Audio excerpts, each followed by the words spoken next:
you? Your friendly neighborhood Spider-Man. You're the Spider-Man from YouTube. Godspeed, Spider-Man. Remember, with great power comes great responsibility. I'm nothing without this suit. If you're nothing without this suit, then you shouldn't have it. How'd that get in there? Peter Parker. Brilliant but lazy. You're not a nobody. You're somebody. You're my eyes and ears out here. I'm killer! Whoa, okay. I want Spider-Man! Welcome back. My name is Kit. I'm Andy. And I'm Steve. And this is Streaming Things. Streaming Spider-Man 2. Spider-Man. Sam Raimi's Spider-Man 2 from 2004. We're getting on our way. We're balls deep now into our Spider-Man coverage. We're vindicated. That's right. We are selfish. We are wrong. We are right. Huh? No, I'm right. Oh, yeah. That song was in the credits, dude. I was rocking out to that shit. Get some Dashboard Confessional. Oh, Dashboard Confessional? Yeah. Vindicated. It's very of its time. So of its time. For sure. I remember listening to that album all the time when it first came out because you got Dashboard Confessional. I think some Hoobastank was you on mean the there. soundtrack for the movie? Yeah. Spider-Man 2 soundtrack. Train was on there. Oh, just songs that have stood the test of time. Yeah, oh yeah. Yeah. You know, just It was really good have. shit. Hey Soul Sister was on there. Let's go. Yeah. Brian Adams made? No, I'm kidding. It was a choice. I remember remarking, "Oh wow, Dashboard Confessional." I was never a fan, so you know, I didn't have any like a waypoint in my brain for that. But It was one of those songs that like I secretly liked, but I was too cool to enjoy it openly. Mm-hmm. But it's a good song. Love what you love. I don't know any more of their music, but that one is a banger. Apparently, Dashboard Confessional agreed to make a song for the soundtrack as long as they could see an early screening of the movie. ooh, that's good negotiation. And they got an early screening of the movie, and then they went and wrote that song in 10 minutes. Because they're like, got it. Know what this movie is about. Here it is. It's this. Did you guys play through the whole credits and they had Michael Bublé at the end singing the Spider-Man theme? I was like, wow, this is a choice. Spider-Man. Swear to really? God. Yeah, dude. At first I was like, Richard Cheese? And then like watched the actual music credits at the end. No, it was Michael Bublé. Is it better than that Asian lady with the violin? A little.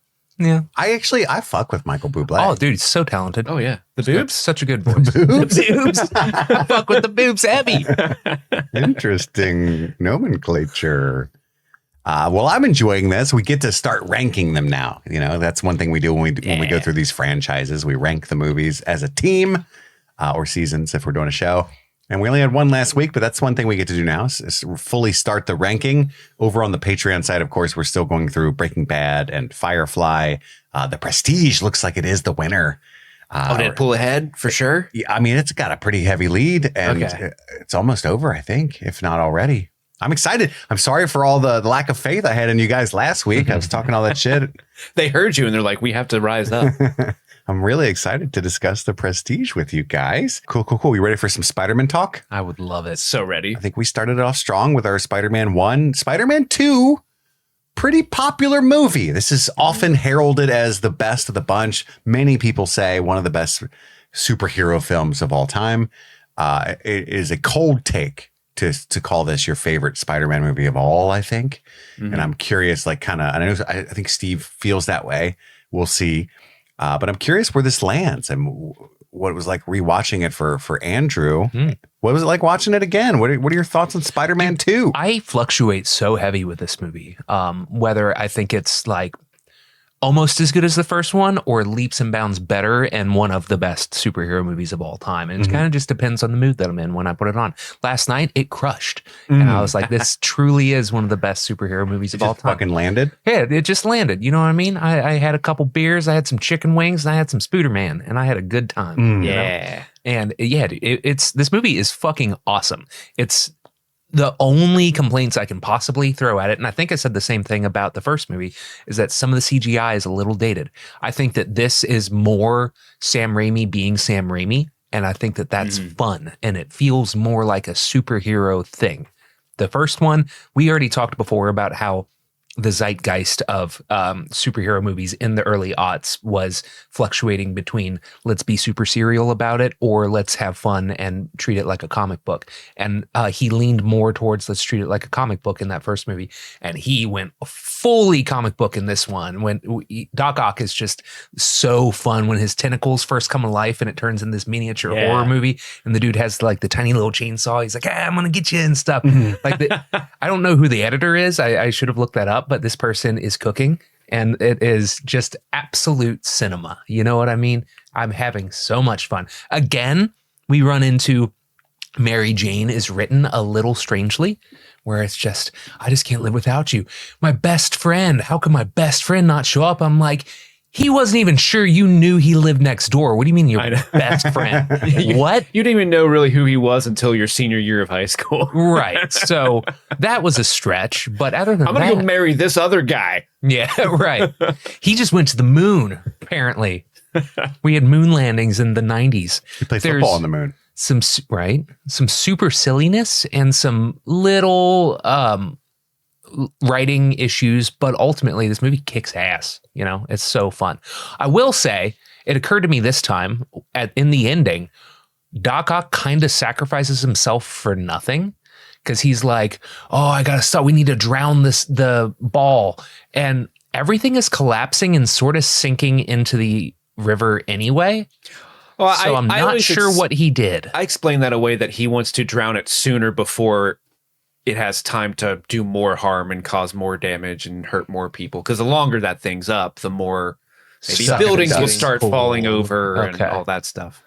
Gotcha. But yeah, I was just watching. It's like, it doesn't look like he's doing anything. And he's sort of just sinking into the water right pulling now. The braces, and maybe everything would have just sucked into it and it would have had that little platform under it floating for all time, you know? Maybe the containment field that contains the sun aspect of it would have remained floating there. Totally. So if you pull it into the water, you'll break that containment and then kill it. I also don't know where he was. It's like a half sunken building in the river. Yeah, it's like this little dock. You found it so quickly too. It's one of my things. Yeah, you don't have those in your city? Also, if he had just let Peter do it, Peter can swim. Yeah. And he would have came right, he's not like weighed down by the arms. I think part of it's also like, I can't survive in prison. I ain't going. I'm too soft. Well, it never even really occurred to me that this, and it hits different in 2026, where it's like he got mind fucked by a rogue AI and became Doc Ock because of that. And like that never really occurred to me. I was like, oh, he kind of went crazy and the arms have a mind of their own. But he Chat GPT, Claude, took over, you know what I mean? And that's really funny. That'd be great if Doc Ock started responding in like Chat GPT style responses, like, oh, this is fire. Emoji. Steve, what are your thoughts of this movie? I love this movie so much. It's not, crazy for me to say that this is one of the most influential movies on my personal life. I wouldn't be in the position I am today without this movie. I've talked a lot about how growing up, the first big movie I loved was E.T., and then Jurassic Park blew my mind. And then Star Wars made me realize, oh, people make these movies. You can do this for a career. And so when I'm in high school and this movie comes out, my friends and I loved it so much. And that summer, we took my camera and we'd already started sort of like making little short films for ourselves, but we decided to make like a fucking feature film that was basically a parody of Spider-Man 2.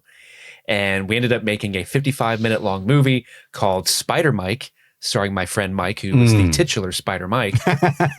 I played the villain, Dr. Octopus. And have we heard this story before? I knew you made this movie, but I don't know. I don't remember Steve's a puss. Oh yeah, Dr. Octopus. Inspired writing.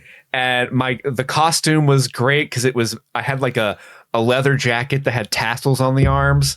I wore a backpack, and then there were 4 pool noodles that came out of the backpack with fishing wire from the tips of the noodles to my fingers so I could puppet them while standing there.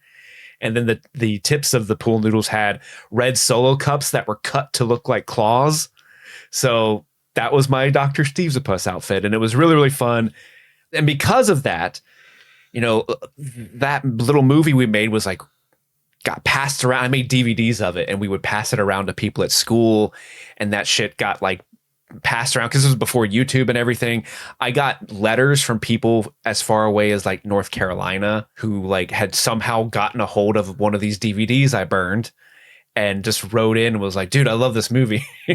And so because of that, that kind of was like, oh, I can make movies. And that led to my career that I have been in for so long in my life. So this movie really did change my life and I love it so much. You know, I watched it this week and maybe the movie hasn't aged quite as gracefully as one might think, but it always hits me right in the heart every time. Like, I think it is a vast improvement on the first one, like in every way. I think the action's better, the characters are better, the acting's better. A lot of the characters are like more, or a lot of the actors are more comfortable in their roles. There are a ton of really fun appearances by other actors who are just starting in their career. I mean, of course, you got your Stan Lee cameos and whatever, but, you know, Joel McHale is the bank teller. Dylan Baker as Dr. Connors. Kit, one of the magicians, are in there. Margina Tova. Oh, yeah. Emily Deschanel pops up. Daniel Day Kim, who plays Jin in Lost, is one of the assistants to Doc Ock in the beginning. Asif Manvi's in there. Chloe Dykstra. I don't know if you guys know who Chloe Dykstra is, but Yeah. she's in this movie. She pops up as one of the train passengers at the end. And fans of Wrestling Isn't Wrestling would know who Chloe Dykstra is. She plays Triple H in Wrestling Isn't Wrestling. Phil Lamar is one of the passengers. And if you like pieces of shit getting murdered on screen, John Landis is one of the doctors who gets killed by Doc Ock's arms. So this movie has everything. And speaking of Doc Ock, like Alfred Molina's Doc Ock is legit maybe one of my favorite versions of a comic book villain put to screen. I think Alfred Molina is incredible in the role because, you know, Green Goblin, they did this thing where they make him a little sympathetic where the gas made Norman crazy, right? But I always interpreted that as the gas made Norman's deepest, darkest desires. He was able to fulfill those desires. Like, he always wanted to kill people. He just wouldn't. So this is him becoming a more truer version of himself. Whereas this version of Doc Ock, like Andy said, he's been mind fucked by the rogue AI. And so there really is this Jacqueline Hyde caricature to him. And I appreciate that they spend so much time in the beginning showing just how kind, but the guy still has an ego about him. Like, no, I got this. I've got like this snide confidence, but I'm still a pretty good dude. I love poetry, my guy. Yeah, he is a victim of his own hubris, right? Yes. But he still was trying to design something to help mankind. Yeah. Where like make electricity cheap for people that, you know what I mean? And Yeah. Norman Osborn was making weapons for the military. Yeah. Right. So it's So like his company would succeed. yeah, it's vastly different. And he has that great line that he says a couple times where like, it's a privilege to be this smart, something along those lines. It And was kind of the responsibility thing that he's on Uncle Ben's wavelength with that. absolutely. Yeah. And so to see him being taken over by these arms is tragic, but also the arms themselves are so fucking cool. Like the visuals of how he moves around the city, throws shit at Peter Parker is amazing and awesome. And I love that they're actual puppets for a lot of it. Like if he's standing and you see the arms, 9 times out of 10, they're puppets. Yeah. And I love that about this movie. There's a lot of verticality to it because by virtue of who he is as a character and Spider-Man. And I think that that's super duper fun. I love him so much. He's one of my favorites. And, you know, this movie, I think, really nails the New Yorker aspect of Spider-Man, where you've got New York rallying around him. And that scene on the subway car, it's a little cheesy at certain points, specifically when the two young boys come up. Nobody. We won't tell nobody. It's a little cheesy. I'm still like teary-eyed because like he's just a kid. He's 35-year-old Tobey Maguire. He's just a kid. But those moments hit for me. You know, I do love the emotional torture kink that is this movie, where they don't miss an opportunity to fuck over Peter Parker in the smallest of ways. Like, not only can he can't get the girl, he can't pay his rent, he can't go to school. Motherfucker can't even get a drink at the gala he's at. You know, like at every snack. opportunity, they're taking everything away from him. Yeah, then And- Boris Duvray keep disappearing right in front of him. Absolutely. I love at the end of that scene where the payoff is that he finally snatches a glass and it's empty. Yeah. That's so good. They do hammer it home a little too much, I think, towards the end of the movie, where it's like, okay, we get it. Quit kicking the poor guy in the dick. But I do think that is a big core element to Spider-Man's story that I think gets lost on some of the other iterations of him. But the only real complaint I have about this movie is that I do hate the characterization of Mary Jane. Some of the things she says is wild, and some of her actions, you can tell that she's, again, much like in the first movie, written by a man, because a lot of the things she does is kind of like, okay, Mary Jane, that's not very cool. What are you doing? Like, this guy I'm clearly in love with isn't there for me, so I'm just going to go marry this guy I've been dating for like a week and then leave him at the altar. It just is kind of like, that feels a little icky to me. Yeah, the leaving him at the altar ending is, and when it cuts to her and she's so happy. Yay! Like, fuck that you guy! could have decided that a little. He seemed like a decent dude. Yeah. He's Yeah. a goddamn astronaut. His dad does suck, but he's also like, his dad's solid too. He's not a snitch at least. Yeah. It's an old school kind of overly romanticized piece of shit thing to do. You know what I mean? Yeah. Like, you could have decided that a little sooner and helped that out a bit. I know. But apparently in the script, it's very obvious. Like, she has a friend named Deborah. Deborah's the one that's not supposed to open the caviar. So I guess she was more in the movie in the original script in general, but tell Deborah not to open the caviar. But she straight up tells her that she's trying to make Peter jealous and show him what he's missing by dating John and stuff like that. So it's like a little more overt that she's not really into him. She's just kind of doing this. But even That that's still might kind be of, worse. That might be more fucked up. Like, oh, I don't even love this guy. This Sure, poor but- astronaut dude. No, but it's like understandable. I don't recommend that behavior. Right. You know, I don't condone it, but I Dating a dude to make somebody jealous, sure, Jeez. but agreeing to marry and spending all the money right up until the last moment to pull the that rug. sucks. But I'm saying, like, that's the whole relationship started that way. Yeah. And she's canonically 20 or whatever. Like, I totally understand. This guy just spurns you repeatedly. What are you going to do? Just sit there and wait? You know? Yeah. Another thing I think is strange, not to co-opt, but since you're talking about like the moral ambiguity of this film, one of my problems with it is the landlord's daughter character. Like, what is the purpose of having her be really sweet and nice and one of the only people that's kind to Peter at a point in his life when he has nothing going on, can't even pay his own rent? You know what I mean? And he just ignores her. And then there's this whole scene where she's like, do you want some cake? And he's like, yeah, that'd be nice, because you're like the only person that's been nice to me in like 6 weeks. And then they do the whole scene, they sit there and eat together, and then she just like disappears. He's like, whoo, thank God I got my real chick. And he like makes out with his with Mary in like the hallway and everything. So she could, you know what I mean? And Yeah. I don't know. I'm just like, what was the point of that poor girl? Like, you know? She comes back in the third movie, doesn't she? She does, yeah. No, I'm just, yeah, but like, I get it. Yeah. it's mean. Like, because she's Yeah. obviously got a shitty life. Look at her dad, you know? Yeah. He's keeping her on the hook, you know, in case.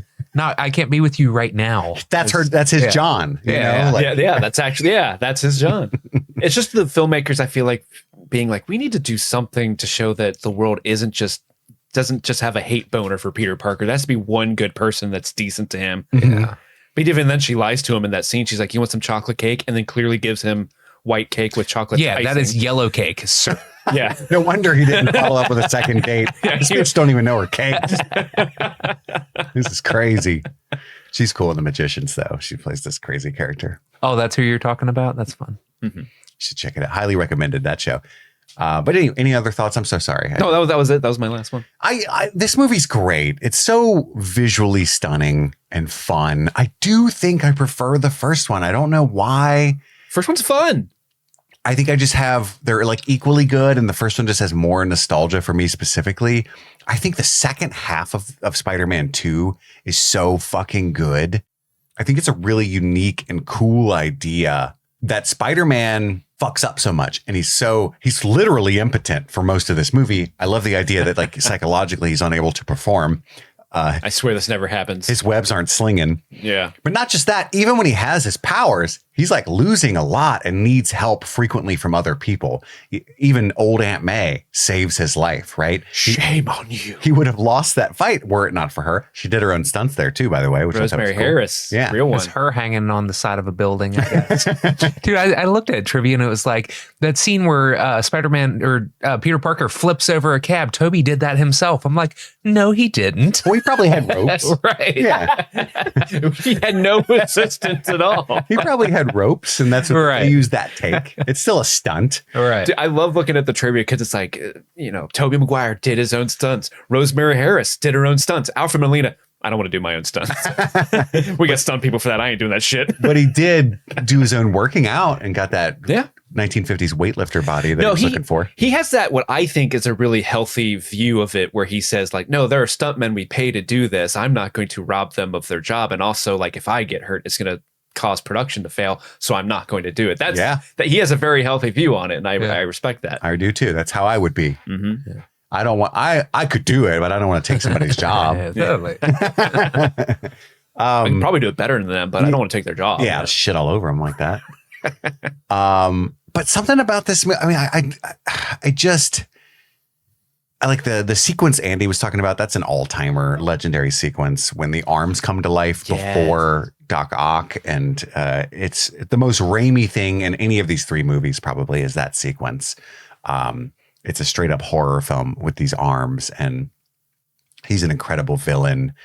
But something about like the way that Peter pisses me off in this movie in the beginning, because he buys all those poetry books and stuff because he gets that Octavius tip, which is terrible advice in the modern age. Read girls' poetry. But so it's like, it's framed as though, oh, I need to woo Mary Jane. You don't. She professed her love to you and you told her to fuck off. If you just walked over there and said, actually, I'm down, you're done. You don't have to like pine and read poetry. You know what I mean? Yeah. Like the whole movie is ultimately about him realizing, oh, she has her own agency. That's her decision to make once given all the facts. That's one of the biggest problems that I have is I put everything on my shoulders.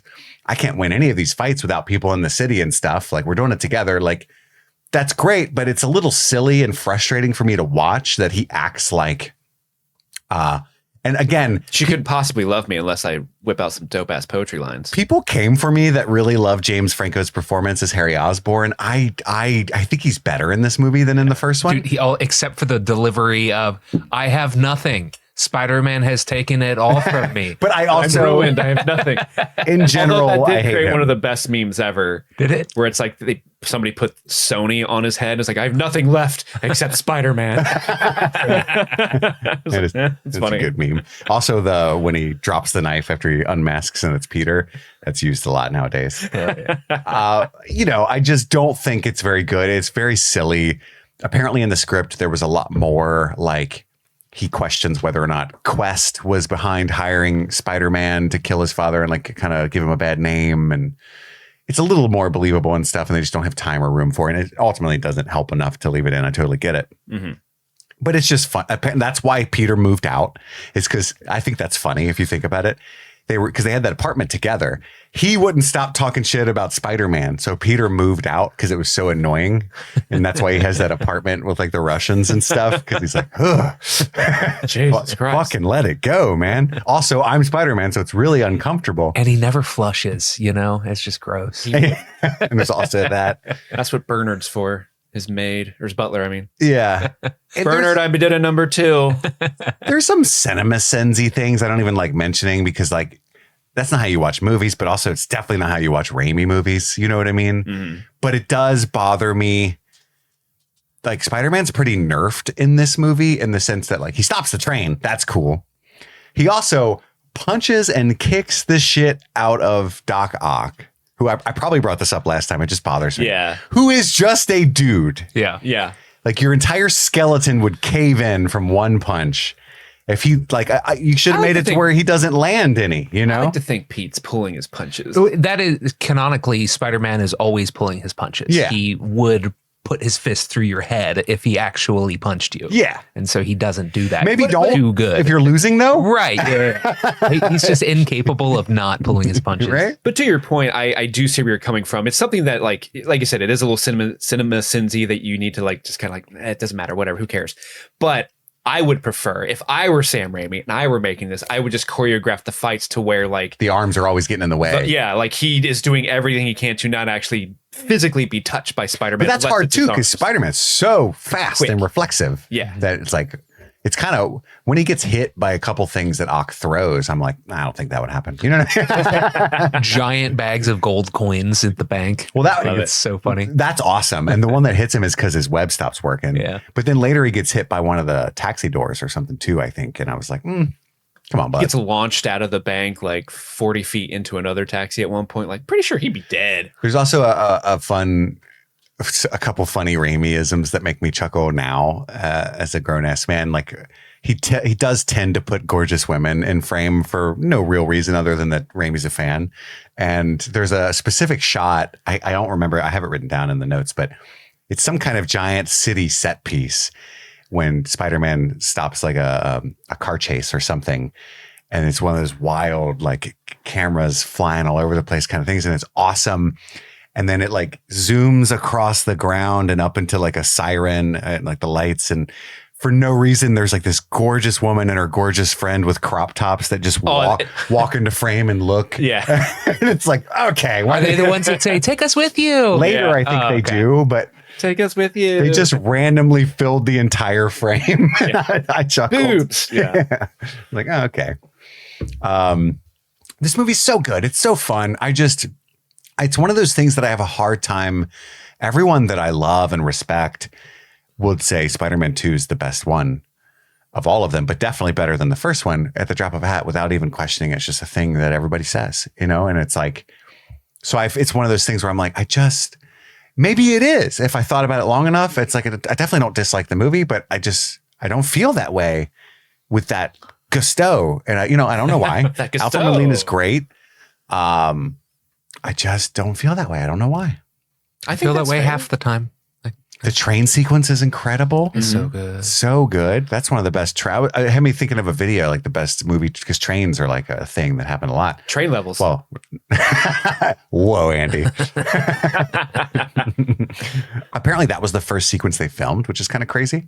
The train fight. I read a couple different things. I was listening to the director's commentary from the DVD as well on this one. And so officially the train sequence, at least the exteriors of the train, not necessarily the fighting part of it, was the first thing they officially filmed. But technically the first thing they filmed was the very Raimi surgery scene.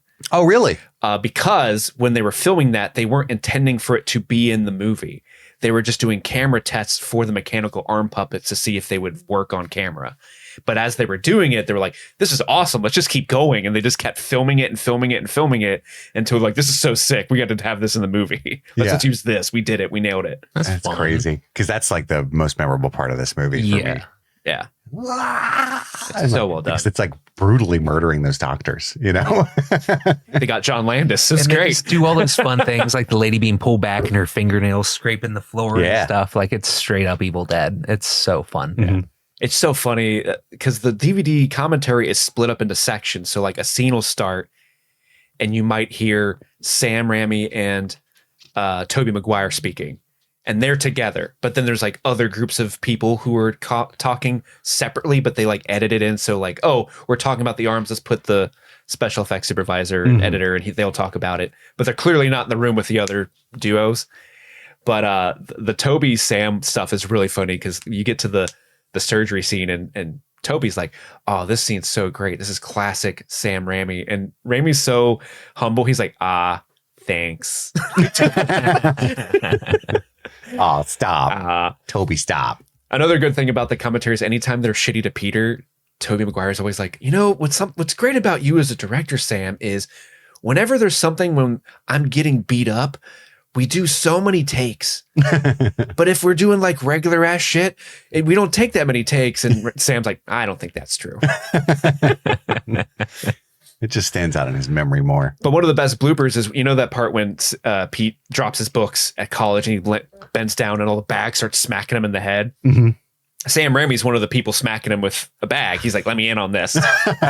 And there's this great blooper where his bag hits Toby and the arm loop somehow gets around his neck. And so as he keeps walking, he starts dragging Tobey Maguire by the neck. And there's this like really awkward moment where he's choking Tobey Maguire. Oop, it's stuck on something. Oh, darn. Don't cut. Keep rolling. Keep rolling. Well, let's get into the play-by-play. You ready to do that? Yeah. Let's do it. Let us do it after a brief break to hear from one of our sponsors.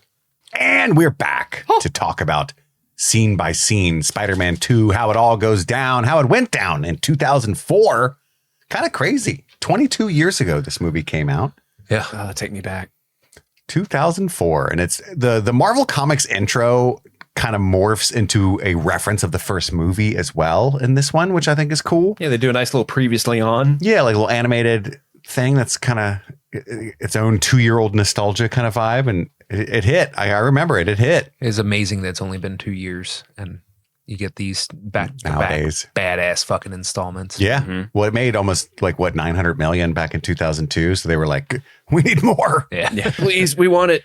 And there's another monologue about a girl. You know, they try to keep the same kind of heart to this movie.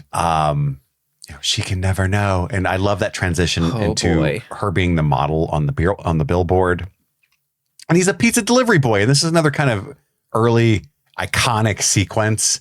The idea that Spider-Man can't deliver a pizza in less than 29 minutes. And first off, that guy is a dick. Like, you got 7.5 minutes to go 42 blocks. Well, that's impossible. He's setting him up for failure. Yeah, if I wasn't Spider-Man, it would be literally impossible. Joe from Joe's Pizza is just sick of his shit. He's looking for a reason to fire Peter Parker. Well, that's not Joe, but... Yeah, that's Hank. Well, it says his name. I forget what it is, but Joe's is like a big franchise. Yeah. Mr. Aziz. Mr. Aziz, that's right. Asif Manvi. And then he ends up having to go Spidey for the deliveries, which he should have committed to immediately, because again, impossible. He stole that guy's pizzas. That's hilarious. I love that bit. Yeah, it is a good bit. Apparently, that was supposed to be Stan Lee's cameo for this movie, and they filmed it, but there was something wrong with how they filmed it, and they couldn't use it. So Stan was probably pissed. Yeah. I wanted to yell at Spider-Man stealing that guy's pizza. It's a great line for Stan. Yeah. I love that they ultimately had him like pull somebody back and save them again. Like, I thought that was neat. I don't remember his cameo in the third one, so it'd be awesome if they just have the trilogy of him saving somebody from having shit dropped on him. He does. Spider-Man saves some children on the way to deliver the pizzas, which is why he's late. But also, I wonder how many minutes he spends just putting the brooms back in the closet. That was driving me nuts. I was like, you're on a super time crunch here, man. It's very funny. It is, but I was getting anxious as fuck because I'm like, dude. You're at the finish line. Do you think Emily Deschanel's character is sitting there looking at the clock like, oh, come on. Yes, got him. Yeah. And not paying for It's not even her money, you know? Yeah. It's probably a corporate account. Who cares? I know. Who cares? You're late. Although those pizzas were like kind of smushed, so I wouldn't want to pay for them either. And one dude finger fucked one. That's true. And then webbed it back. Yeah. So it's got like webbing and that guy's fingers all over that one slice. Yeah. It's going to look like some crazy shit happened to that slice. That's going to be a lawsuit. Joe's is a promise, man. So he gets fired, gets his sticker ripped off his helmet. And then J. Jonah Jameson is constantly firing Peter as well, who doesn't work directly for him. He's freelance. He just likes to say you're fired. Right. And his shots of the city that are not of Spider-Man are so good. Yeah. Because I don't want this pussy shit. I need Spider-Man. You've turned the whole city against him, Jonah. Which is objectively untrue. Every citizen we see in this movie loves Spider-Man. Yeah. Except for the people who are clearly murderers. Like you'll always get that one person, I don't like him and he stinks. Yeah, like in the interviews, but like when he goes around town, there's always like the hot chicks like, well, fuck me, Spider-Man, take me. And like the whole train of people loves him. And like, come on. Yeah. But then you got that one person who's like, hey, that guy, he stole that guy's pizzas. So you got that one citizen who's going around like, Spider-Man is stealing poor people's pizzas. I need to call the bugle. Gotta call him Pizza Thief Man. Pepperoni bandit. Mm-hmm. That's what he's really about. Your wife lost her checkbook. Thanks for the good news. J. Jonah is always hilarious. Give this to the girl, which is Betty Brant, the lady that's worked for him for years. And I think that's so funny. Miss Brant, give me a violin. Give this to the girl. Still not now. I love that. But he gets $300 for that shot, but then has had a cash advance, so he gets $0. He's still in the negatives there. He's struggling financially, that Spider-Man. And I think to fund his operation, He should probably keep a bag of money from a bank robbery or something. You know, it's like the greater good. Just pocket a Just little me bit. personally, I think it's the greater good kind of thing. I don't know why he doesn't take his photos and try to sell them elsewhere. Why is he just going to the Bugle? Well, we've already established he's getting waxed on those photos. Those are worth tens of thousands. Oh, of for dollars. sure, yeah. But also, just aside from that, you know, I'm sure he there stopped was a lot of bank robbers and drug dealers. And But there's like the New York Tourism Board or situations like that, and there's a ton of them in New York. Would love to have photos. Life like magazine, Time magazine, Yeah. the New York Times, the Chicago Tribune, you know, or hey, you might get in trouble with the CIA, sell them to Russia or something. that. Sure, they probably need that shit. Or I picture like he'd be like vigilante and peacemaker, where it's like he's got that like giant. Have you seen season 2? Yeah. I haven't finished it. Yeah, no. Well, he's got the giant basement full of money and stuff. You know? Yeah. Like that should be Spider-Man. Yeah. Like, oh yeah, I want them to have it, you know? You're right. And then he could just fund his operation. But Vigilante doesn't use that stuff. He just keeps it. But Peter would. Isn't that crossing Or should. Wouldn't that be crossing a line though? Maybe that's why I'm not a superhero. I feel like Papa needs to be taken care of if Papa's taking care of the city. That's See what I'm saying? Yeah. You got to help yourself before you can help others. Yeah. I could do it. I'd be awesome at it if I did. I would take a little. But I'm not gonna. I would take a little on the side. Finder's fee. I would have webbed up those very happy ladies. You know what I'm saying? Take me. Oh, Okay. He is. This is different. I didn't think you actually would. I would have ate the neighbor's cake. All that. Oh man, But Parker's he ate her cake. Parker's way late for Dr. Connor's class.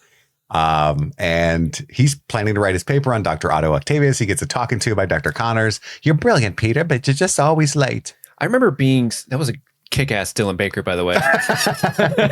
I don't want to breeze through that. But no, this is one of those things where I remember watching this movie in 2004, and I grew up watching the 1990s Spider-Man cartoon. Like, love that shit. Na, na, na, na. Na, na, na, na, na, na, na, na. And so whenever they're like, oh, Dr. Connors, I'm here, and he doesn't have an arm, I'm like, oh, it's the lizard. When's the lizard going to come up? So I was very excited for future movies that Dylan Baker would be the lizard. In fact, I think that was like the original plan for the third Spider-Man movie at one point, but There were so many plans for 3. there were. They were like, let's just do them all. It's going to work great. Yeah, everyone's going to love this. Sam Raimi, you hate Venom? Let's make him Venom the villain. But anyway, The lizard we got was good. that's all right. He's a good actor. I haven't seen it. Risa Fons is great. Yeah. I'm just saying I don't like the design of the lizard and amazing. Yeah. I'm excited. Otto Hightower. Yeah, that's gonna be dope. Yeah, he's great. I just don't like the design. They went with. it, Spider-Man. I'm a big fan of the lizard when it has like more of a alligator type Oh, like head. full on. Yeah. That's how I like to see my lizards. That's how I like my lizards. And then Peter's late for his own surprise birthday party, which he forgot was his birthday.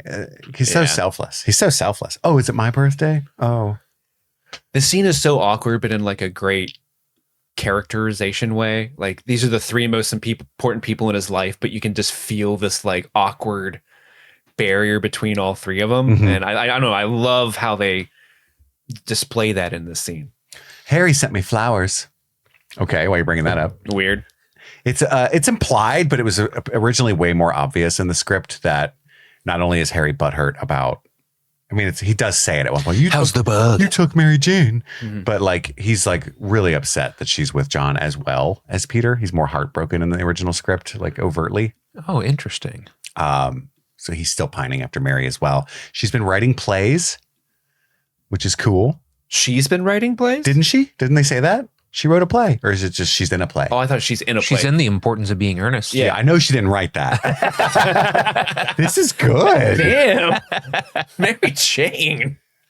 She wrote this other one called A Doll's House. She has got the talent. Damn. Yeah. A streetcar named Peter.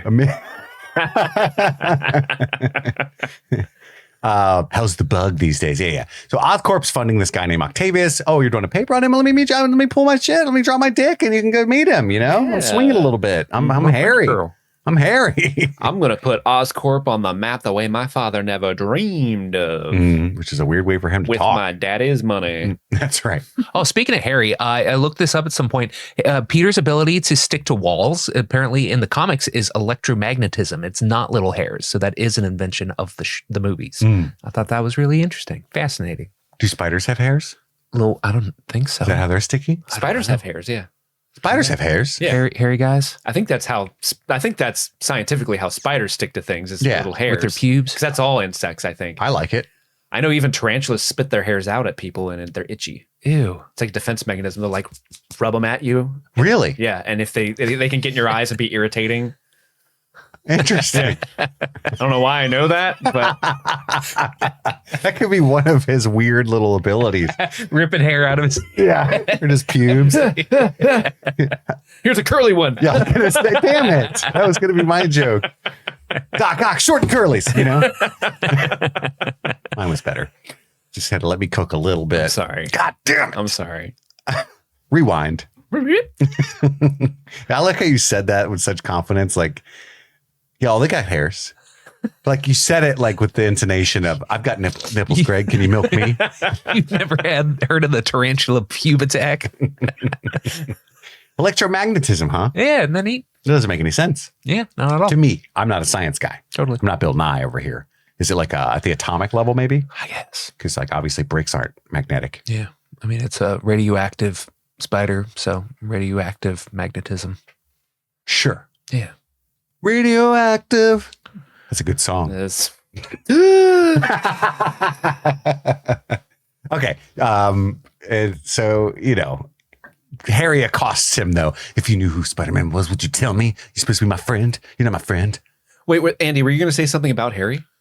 Oh yeah. Because you were like, speaking of Harry, Spider-Man No, has Harry weird powers. hairs. Oh, I get it now. yeah. Okay. Not Harry Osborn. Okay. Harry the Okay. hairs. That's okay. That was good. I'm Do done. you like that? Me done. We learn that Aunt May's house is in foreclosure because he comes up and she's all passed out drunk from the party on the table. I stayed up way too late, Peter. It's 9:30. I drank 7 screwdrivers and started going through my mail. My hooch. We've all done that. Not a good idea. I get my Seagrams and my bills. You know what I fucking hate is your scooter. You look like a bitch, Peter. That's why you never get no ass.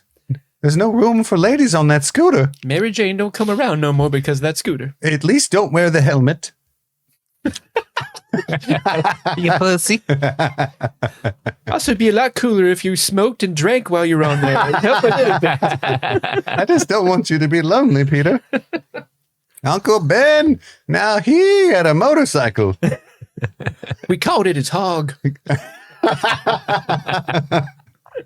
But his favorite thing to ride was Aunt May. All right, you're drunk, Aunt May. Vroom, vroom.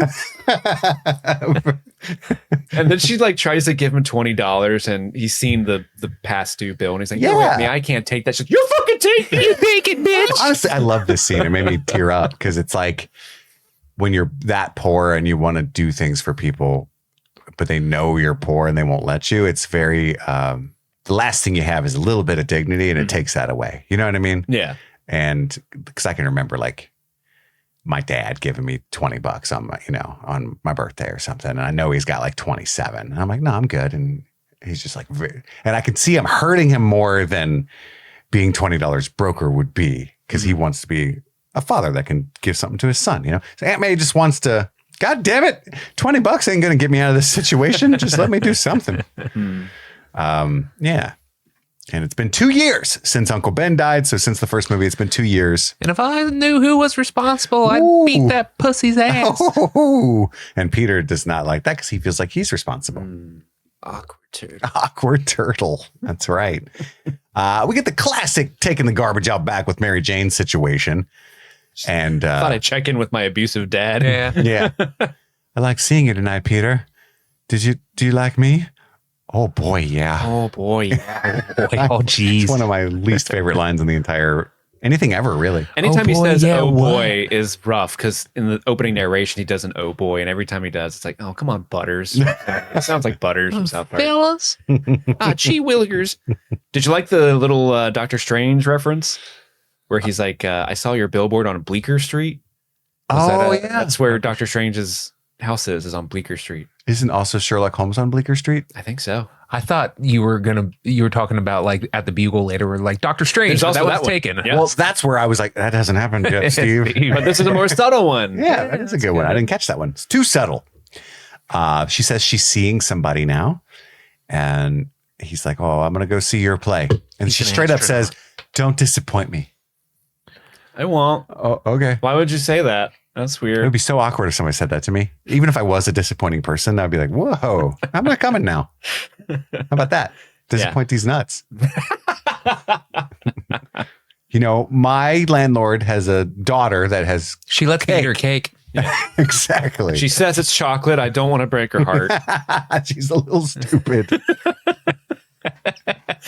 It's pudding. Good cake. He gets home. The landlord needs the rent. If promises were crackers, my daughter would be fat. Sure. She's skinny. Why are you bringing her into this, my dog? He's just not a good person. You ever, I know that living guy cracks me situations up, like though. this exist. This would be like my nightmare. Oh, yeah, where you it's like rent a- a space, but one bathroom Yeah. on the floor. Oh, yeah. Just taking a shit and like the Frank from 3 floors up is like, hey, I ate some tacos. You know, like that's just awful. Awful situation. Put on a pot of coffee. This is going to take a while. Because I think dorms are like this, right? Like A lot of communal, them are, yeah. communal bathrooms. Fuck that. I share one bathroom with my wife, and that's rough, you know. She ate some tacos. She's always Yeah, man. pounding on the door.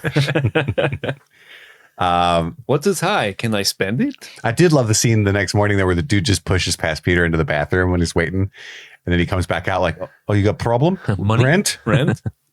Take shit in street until rent. Mr. Dickovich. He's a funny little side character that Yeah. I appreciate. And then Peter goes to meet Dr. Octavius. He doesn't have time, but Harry flexes on him. Nobel Prize, Otto. Connors tells me you're brilliant and lazy. Connor's been talking hella shit. That gossipy bitch. Oh, harmonic reinforcement. I like, though, that he's like, I don't have any time. Okay, I'll take 10 minutes because my boss says I need to talk to you. Fast forward, it's been 90 minutes. They're having a great time. Yeah. He really likes Peter. Yeah, he likes his kid. This is actually fun. We get to see Rosie, and Rosie's his wife, and she's the one who's Yeah. like, come to the demonstration tomorrow. It's going to be so sick. Yes. My husband did all the calculation. Don't you worry about a thing. And before the feeder poetry stuff, that's one of my favorite lines in this movie, especially delivered by Alfred Molina, just sounds so profound. Love should never be a secret. Oh, it sounds good because he's a man who lives a double life. He's got all kinds of secrets, but love should never be a secret. Damn it, what Peter. A guy. What a guy. He's pro love who you love, you know? Yeah. I love that about him. Yeah. Alfred Molina was doing Fiddler on the Roof on Broadway while this was going on. I remember the scene with him with the claws. If you've never seen it, there was a outtake that they have. It was originally on the DVD menu, but you can find it on YouTube where he's singing "If I Were a Rich Man," but with the puppeteers and the arms like kind of choreographed with him. If I was a rich man. It's so good, dude. Adorable. He was also, he had just been in Frida where he gained all that weight. And so he had to lose it for this role. Start working out. Frida was in 2002. About Frida Kahlo. But yeah, now Peter's got all these books of poems. And again, I wasn't buying this because it's like, he doesn't have to woo her. He turned her down. What are you doing? Why you don't have to woo now? You know? Mm-hmm. What are you, John Woo? And he's washing his Spidey suit. Yeah. So he's I like how he's washing his Spidey suit in the laundromat. Yeah, it's fun. But it bleaches all. It wouldn't bleach all his undies if he had washed it before. What is this, a new one? Come on. Have you ever done laundry before, Raimi? No, someone else does that for him. Yeah. And then I like the visual juxtaposition of the suit and the Spidey suit. Yeah, it's cute. You know, which one do I choose? So he goes to see Set to the band Jet. You guys remember Jet? Yeah. Mid 2000s? Yeah, I love Jet. What's that song? Are you going to be my girl? Yeah. You home with me, but you were with another man. Yeah. Yeah, that's a good song. Or they Which had she that was. She one, was with the John Jameson. Have cold hard bitch, just a kiss on the lips. And I'll be on my way. Or I was on my knees. Yeah. Well, that's good stuff, man. It's good stuff. The Importance of Being Earnest is the play that he goes to see that has MJ in it. She's all jittery and excited for Peter. Never know who's gonna come. Yeah, maybe Peter. Maybe me tonight. Who? Maybe my boyfriend, the astronaut. Yeah, right. And then he only has enough money for 3 carnations, but he's going to make it work by gummit. Oh. But he's scooting along. It's not even his fault. It's not even like a crime that he needs to go help stop. It like almost kills him. You know, he's got the worst luck of all time. Yeah. Gets hit by the car chase, flips over the car, a stunt that he did. Yeah. Unassisted. Dude, these kids crack me up. Eat your vegetables. Yeah, the little kids see My him mom flip. says that. My mom always saying that. I just never believe her. Yeah. Like, that joke is really funny. It's really good. And then he ends up saving like 20 people though. Like they would have died had he been more concerned with getting there on time to see Mary Jane, you know? It's a web. And he ends up hanging the criminals from a pole. It seems like he wraps this up pretty quick. I don't know why he's so late. I don't know either. What'd he go do? He must have been on like a severe cranked time one crunch. out. Yeah. I got some He time. went full eyes wide shut and tried to see a prostitute and walked around the city first. But MJ sees the empty seat. Yeah. And it's like this whole thing. And I love the line in the play when she sees the seat is, "You think I should forgive them?" So it's kind of cool the way they chose certain lines from The Importance of Being Earnest in there. I mean, that's a great play to use for what's going on in the story in general. But like, yeah, they use the specific moments we capture of the play very well. Peter stole the getaway car from the criminals. So funny. I just feel like I'm gonna tow it if you park here. I don't care. But also that's super illegal, right? Yeah. It's probably that car's being looked at pretty heavily, I would imagine, at that moment. And not to be a dork, but it's like he's in a hurry. He's Spider-Man. Was driving the smartest thing to get there fastest? You can rooftop it? Well, you know, Just rooftop it. Jump. just rooftop it. Yeah. They You're going to let Bruce Campbell stop you from getting in there? in the DVD commentary, there actually was, I forget who it was. It wasn't Raimi, but it was a couple of the second unit director and some other guy. They were actually talking about they were having an argument as to how they were going to open with this scene. Because, he just stopped the criminals. How is he going to show up to the playhouse? And some of them was like, why doesn't he just show up in the car that he just stopped? And like, oh, that's really funny. We could do It's a that. good joke. Yeah. But yeah, apparently that was a big thing. Like, does he show up in the web outfit and change? How do they get in there? That's a good little debate. Would have been more practical. He would have got there faster. But hey, he had to show off with the drop top. I get it. Bruce Campbell's cameo in this one as the usher. Classic. No one's seated after the doors are closed. He's pretty hardcore about that. First, I love how he's like, hey, fix your tie, buddy. Yeah. Oh, shit. I'm trying to help you out, man. Oh, no, you can't get in. Yeah. I didn't want you to look like a schmuck out there. Helps maintain the illusion. He's not wrong. No. Honestly, this guy would be, what's that movie theater that's really hardcore about the rules? Well, it used to be Alamo Drafthouse, but not anymore. Oh, they change? That's a huge controversy now. No, they let people order on their phones now. Oh, Jesus. So the What? whole will throw you out if you use your phone is now just order on your phone. And it's like a night. Some of them are unionized and they're like really upset and fighting it. A lot of employees are walking out now because it's like a miserable experience to work there. But also just like in general, it's like the opposite of your whole thing. Yeah. And it's controversial because Sony bought Alamo Drafthouse like 2 years ago. Oh. So it's very like a corporate change kind of thing. They have nothing left except Spider-Man. Yeah, well, I went because we don't have Alamo around here, but when I go to Fantastic Fest most years, and last time I was there, it wasn't that bad because it was like use your phone until the movie starts, then do the order card thing.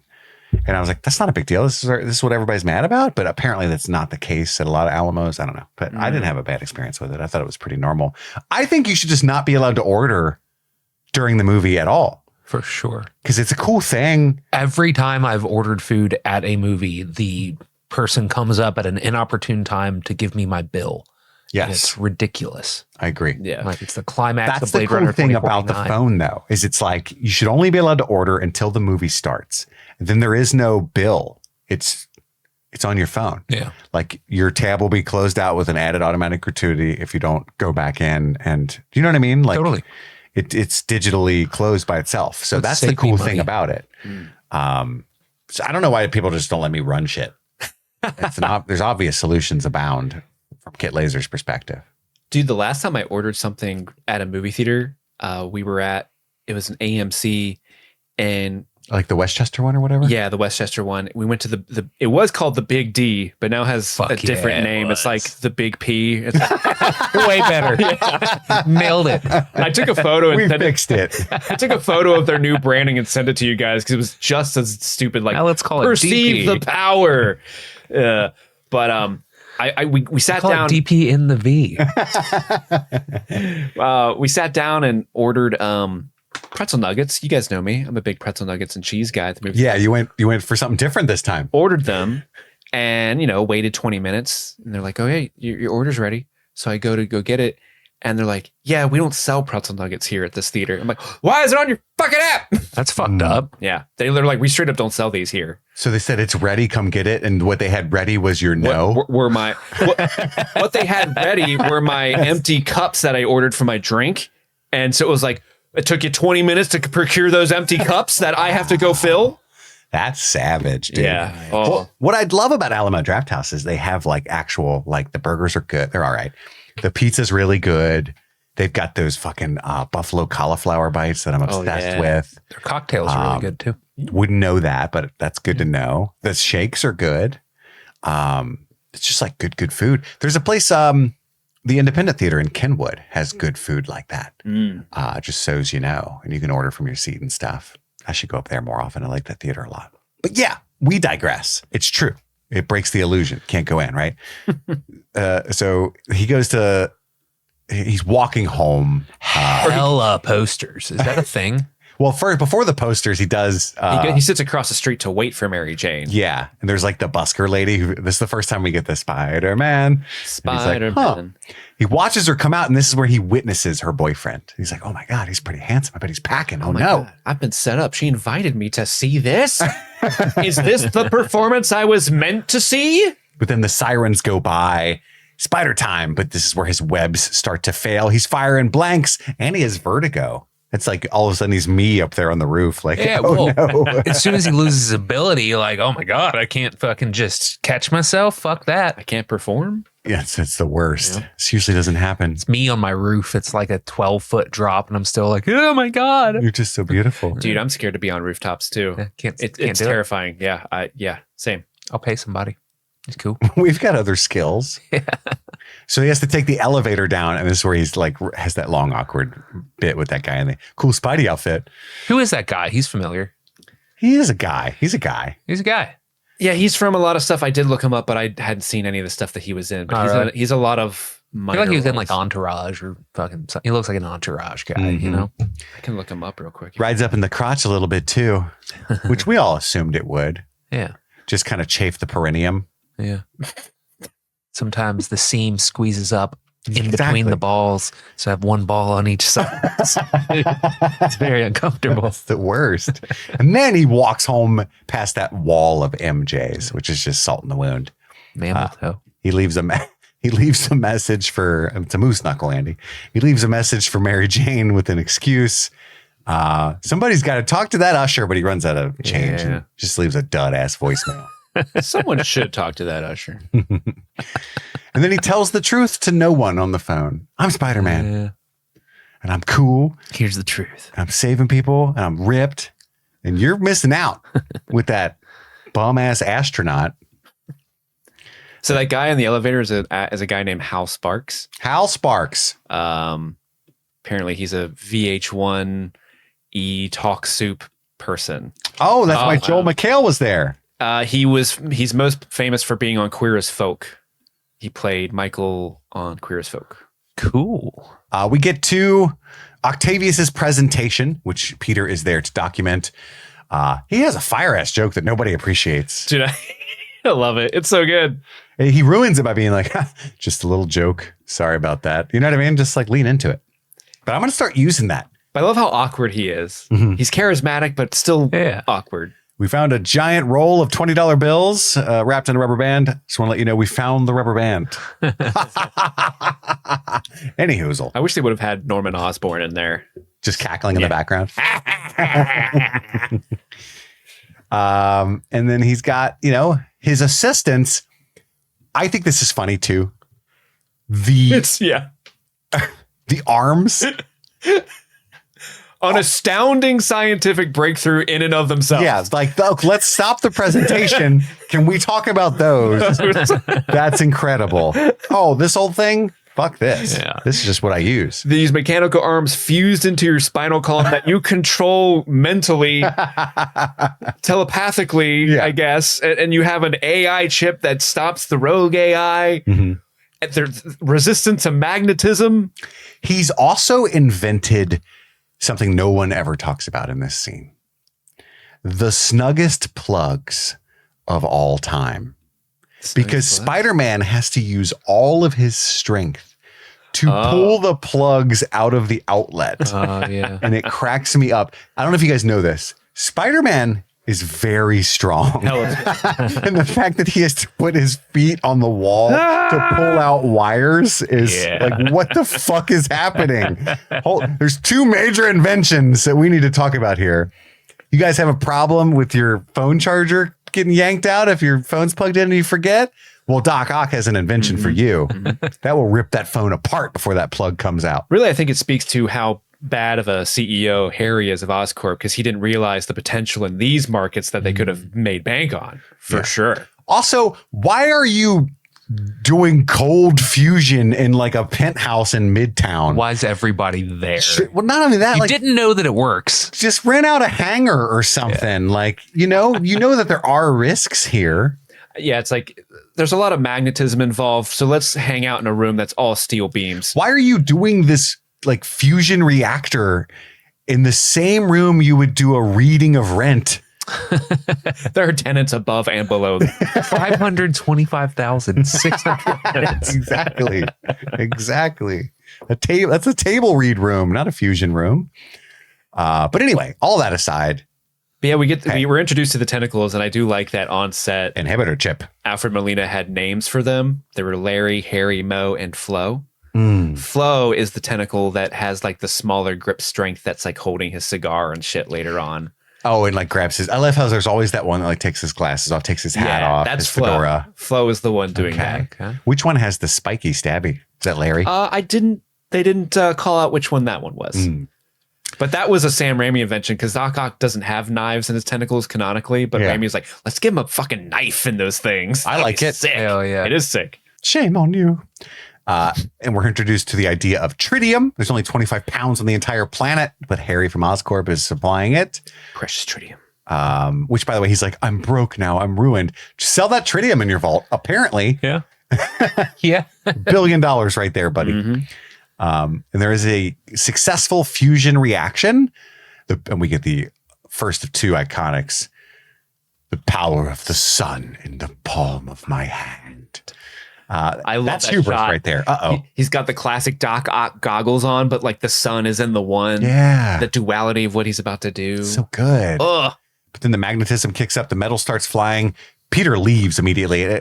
I like how he just keeps looking like a really cowardly person throughout this movie. Don't leave me. But Otto won't shut it off. His hubris. He It'll be has an fine. opportunity. Maybe he knew he couldn't get those plugs out. There's no fucking way. There's no Nobody turning can. back now, guys. I literally cannot. It's all or nothing at I this forgot point. to tell you about my other invention, snug plug. Unless Spider-Man shows up, oh, here he is. This doesn't change any.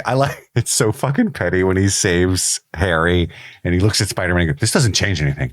I'm still mad at you. You killed my dad. Yeah.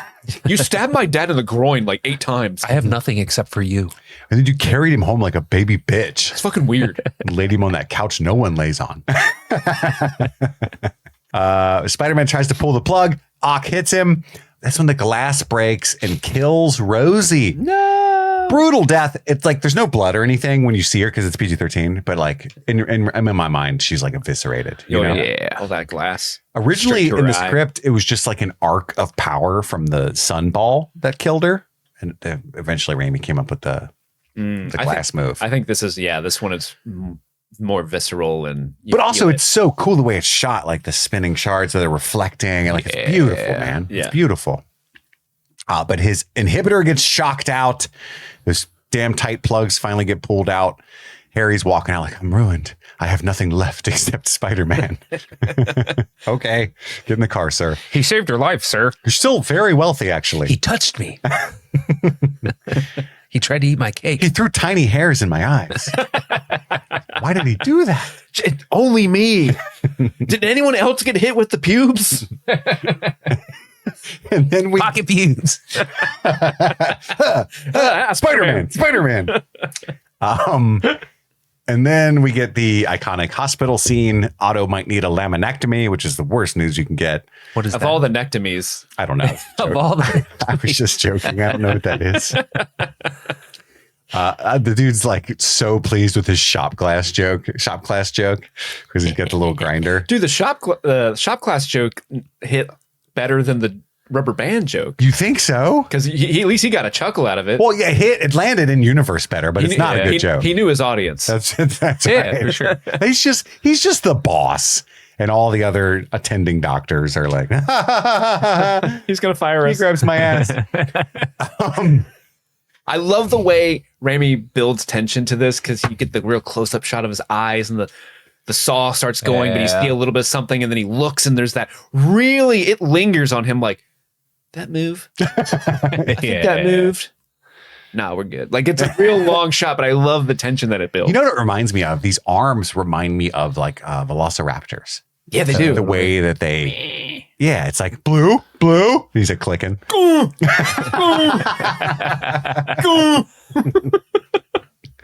Hell yeah. And then Otto wakes, and I love that the idea is like was not part of that carnage. He's just like, oh, what happened? Mm-hmm. Take me out of here, arms. The DVD commentary, Sam Raimi's like, yeah, I wanted to illustrate that Doc Ock was unconscious and it was the arms protecting themselves from the I love that doctors. shot from under when he's just like wiggling around. getting That's cool. armed. You know what I mean? But Raimi was doubting himself. He's like, I don't know if that got across. I to know because people. he explicitly says it in a way that's really clunky later. Voices in my head, Yeah. arms talking. The inhibitor chip. Oh no. Yeah, I don't like that scene. He goes outside, throws a taxi. So cool. Poor taxi guy dies for sure. And then he sees a little actual spider web and it's like, ugh. That reminds me of that guy I hate. That spidered man. And he like very quickly, maybe there's some time jump, just immediately finds that lovely lair. Yeah. He's like, Yeah. oh, Doe. Oh, sick. Dibs. Dibs. yeah, better not. Nobody else be here. There's definitely like a dude smoking crack, jacking off in there at least. Oh, for sure. For sure. Dirty Mike and the boys. Yeah, it's my F shack. The power of the sun in the palm of my. It's just crack. He just like Walter White's it. Anyway, J. Jonah Jameson learns of Otto Octavius. A guy named Otto Octavius winds up with 8 limbs. What are the odds? We'll call him Doctor Strange. That's great, but it's taken. Doc Ock. Yeah, that's his like he steals head of marketing. Hoffman's line because Hoffman suggests he's like, that's brilliant. I came up with it. He needs Peter to be the high society photographer of the planetarium, the Library of Science, all that shit, right? So he's going to hire him for that job. He thinks it's really funny when he asks for an advance. Oh, you're serious? Octavius mourns his wife and his dream, the death of both. This is where, you know, we get that kind of clunky exposition. He talks shit about the arms to their face. The beginning of it's so funny. He's like, these things, I should drown them in the river. And the one's like, hey. It's like a little, hey. Inhibitor chip gone. Rebuild. No. We'll do it here. We'll make it bigger, better, faster. We're making the $1 million man. But I need money. We have the technology. Steal? No, No. I'm not a thief, but I could be. The real crime would be letting this invention go to waste. Your right arm. My ass does look great from back there. Thank you. Thank you, on. No, we shouldn't. Should we? Yeah. No. I don't like Yes. it. There's probably a Rule 34 comic of this. The masturbating Octavius. Oh. For sure. Joel McHale is a banker, and May wants to refinance her home or get a second mortgage or something, but she doesn't have enough collateral, doesn't have the assets. I've been doing piano lessons again. Kick. And she kicks the wrong person. Yeah. Ow. You ever notice he limps later when he finally gets up? Like, No, that's funny. She kicked the shit out of him. When he walks away after telling her no, he's like hardcore limping in the background. That's funny. No free toaster. At least we get the toaster, Peter. No, I'm sorry, ma'am. You're gonna have to throw something else in the bathtub.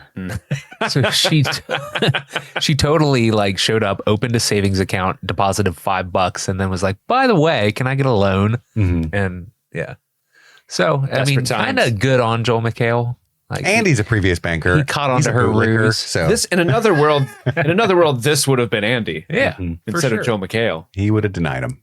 I think it's a special, no offense to Andy. I think you have to like, this is a promotion to be the guy that handles loans and stuff, you know? Yeah. It was above your pay grade is what I'm saying. It was. It was. Oh, dude, his next, not next movie after this one, fucking 3? the Drag Me to Hell. Oh, Rainkings. It's all about a loan officer that gets does this exact same thing, only gets cursed. So it's basically an alternative version of what May could have been May like, would have exactly. and freaked him out, you know? He might have got inspired by this. Yeah. That'd be fun. I wish we would have gotten the goat puppet in this movie from Yeah. Drag Me to Hell. Oh, dude, that goat's so fucking horrifying. It's awesome. Doc Ock kind of gets dragged to hell That's true. True. Mm-hmm. to Davy Jones' locker. Mm-hmm.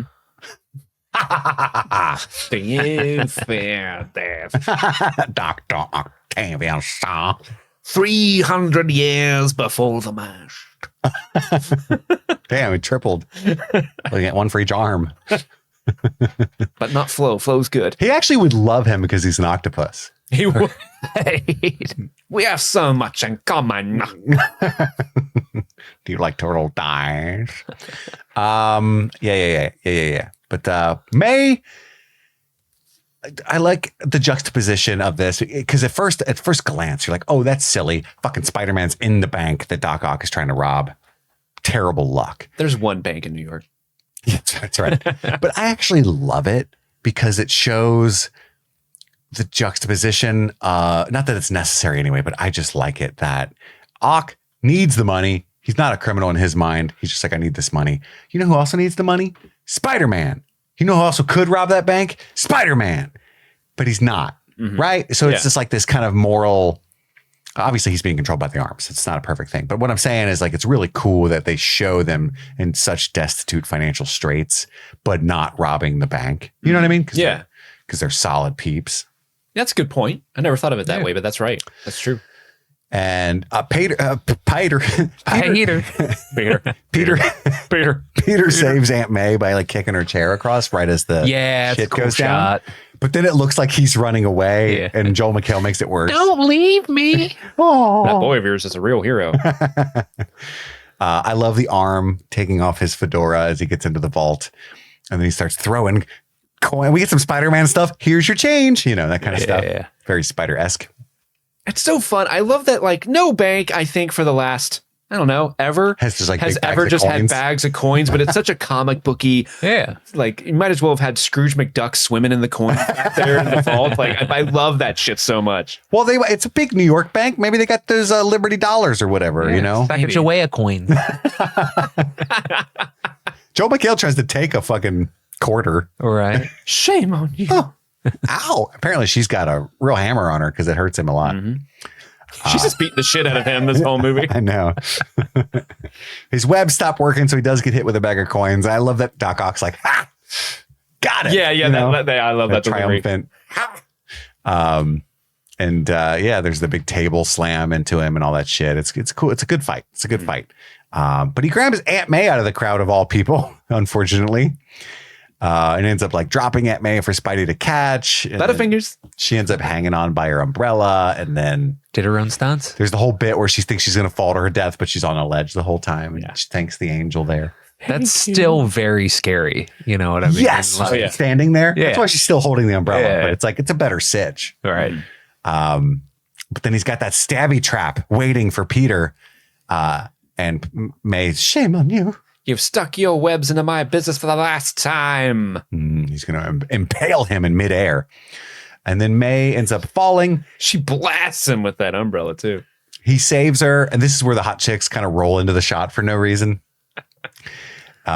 We sure showed him. What do you mean we? She doesn't want to admit to violence.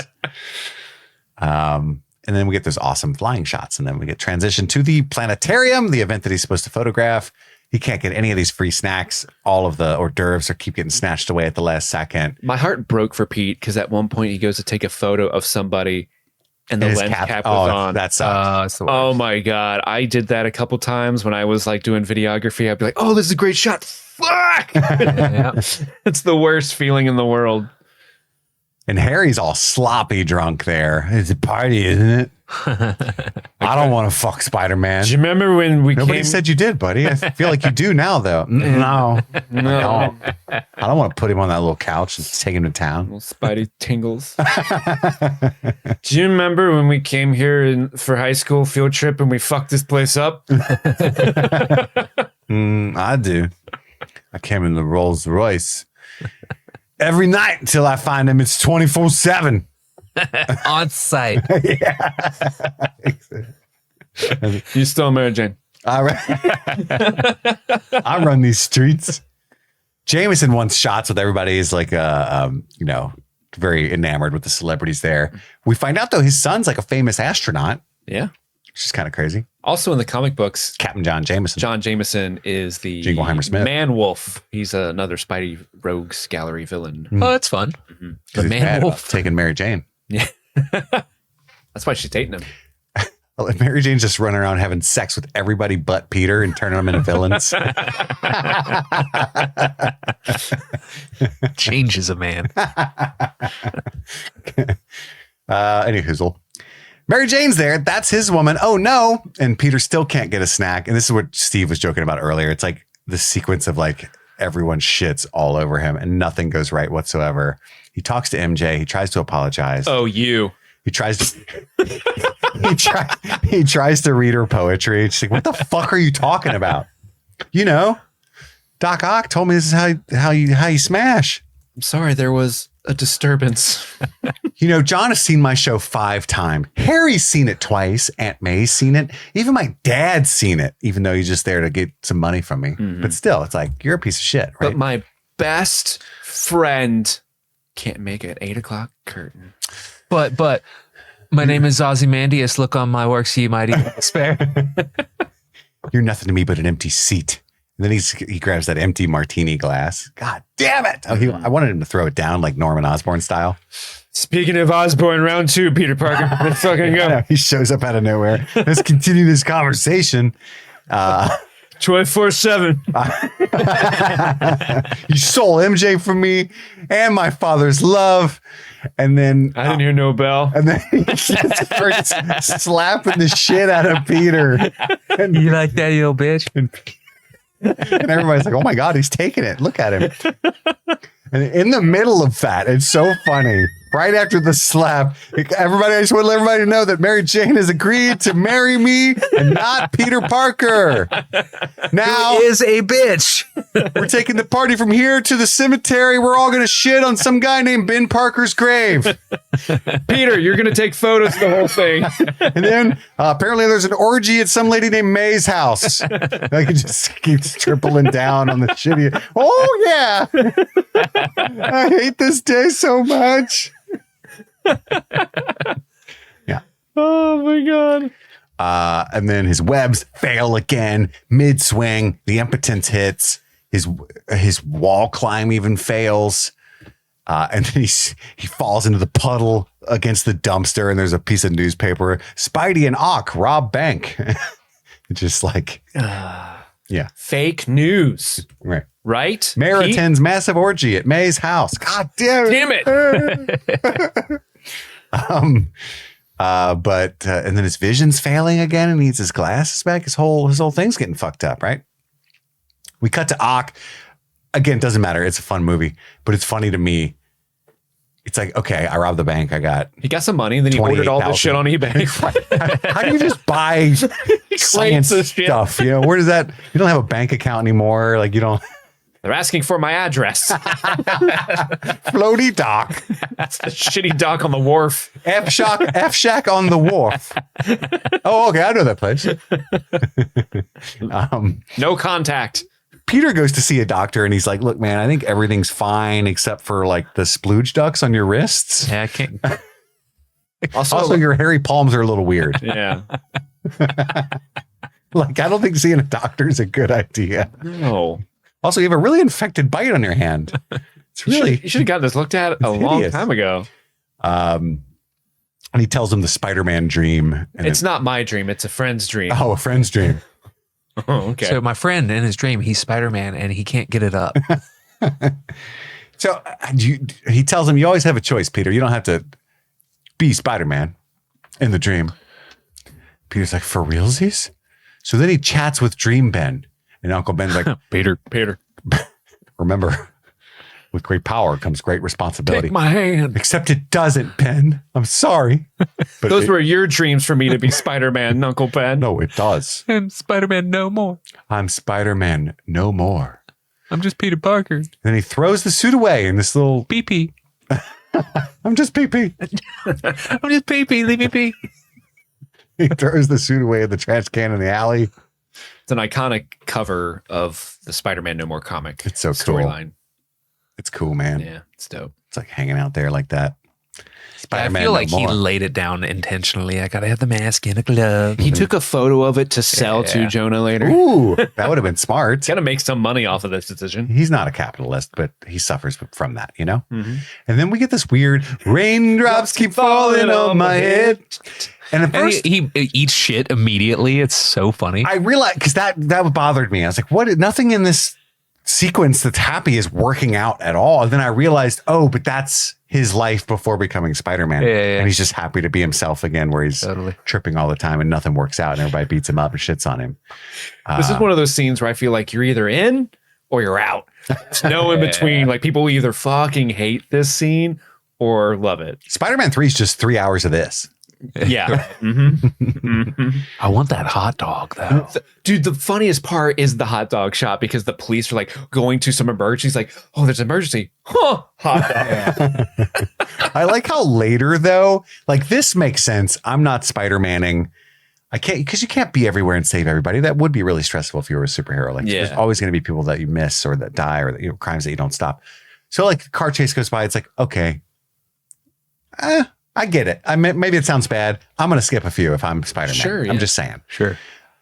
But then later there's a dude getting mugged and beat to shit. And it's like, even if you were just a regular person, you should intervene. You should at least call the cops. Yeah, do something. You're a terrible When he person. turns now. He gets around. a couple licks in. Yeah.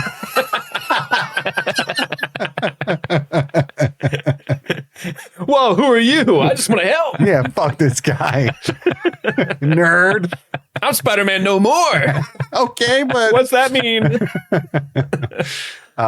Peter. Stop, Peter. I do love how they keep cutting to Dr. Connors being the one who's like, great job. Great decision you've made with your life, Peter. Well, that's the one thing he's good at when he's got the time. It's school, you know? Yeah. He's a smart guy. Then you get the freeze frame shot. And then he goes to see Mwah. MJ's play, and she's so happy to see him. She misses a line. They chat after. You could have told me, dude, this sequence, I'm a child. I'm sorry. Is the most overtly, hilariously sexual dialogue. Yeah. Back to back to back to back. It's like, Could have told me you're coming all over my face. I was afraid you'd say, don't come.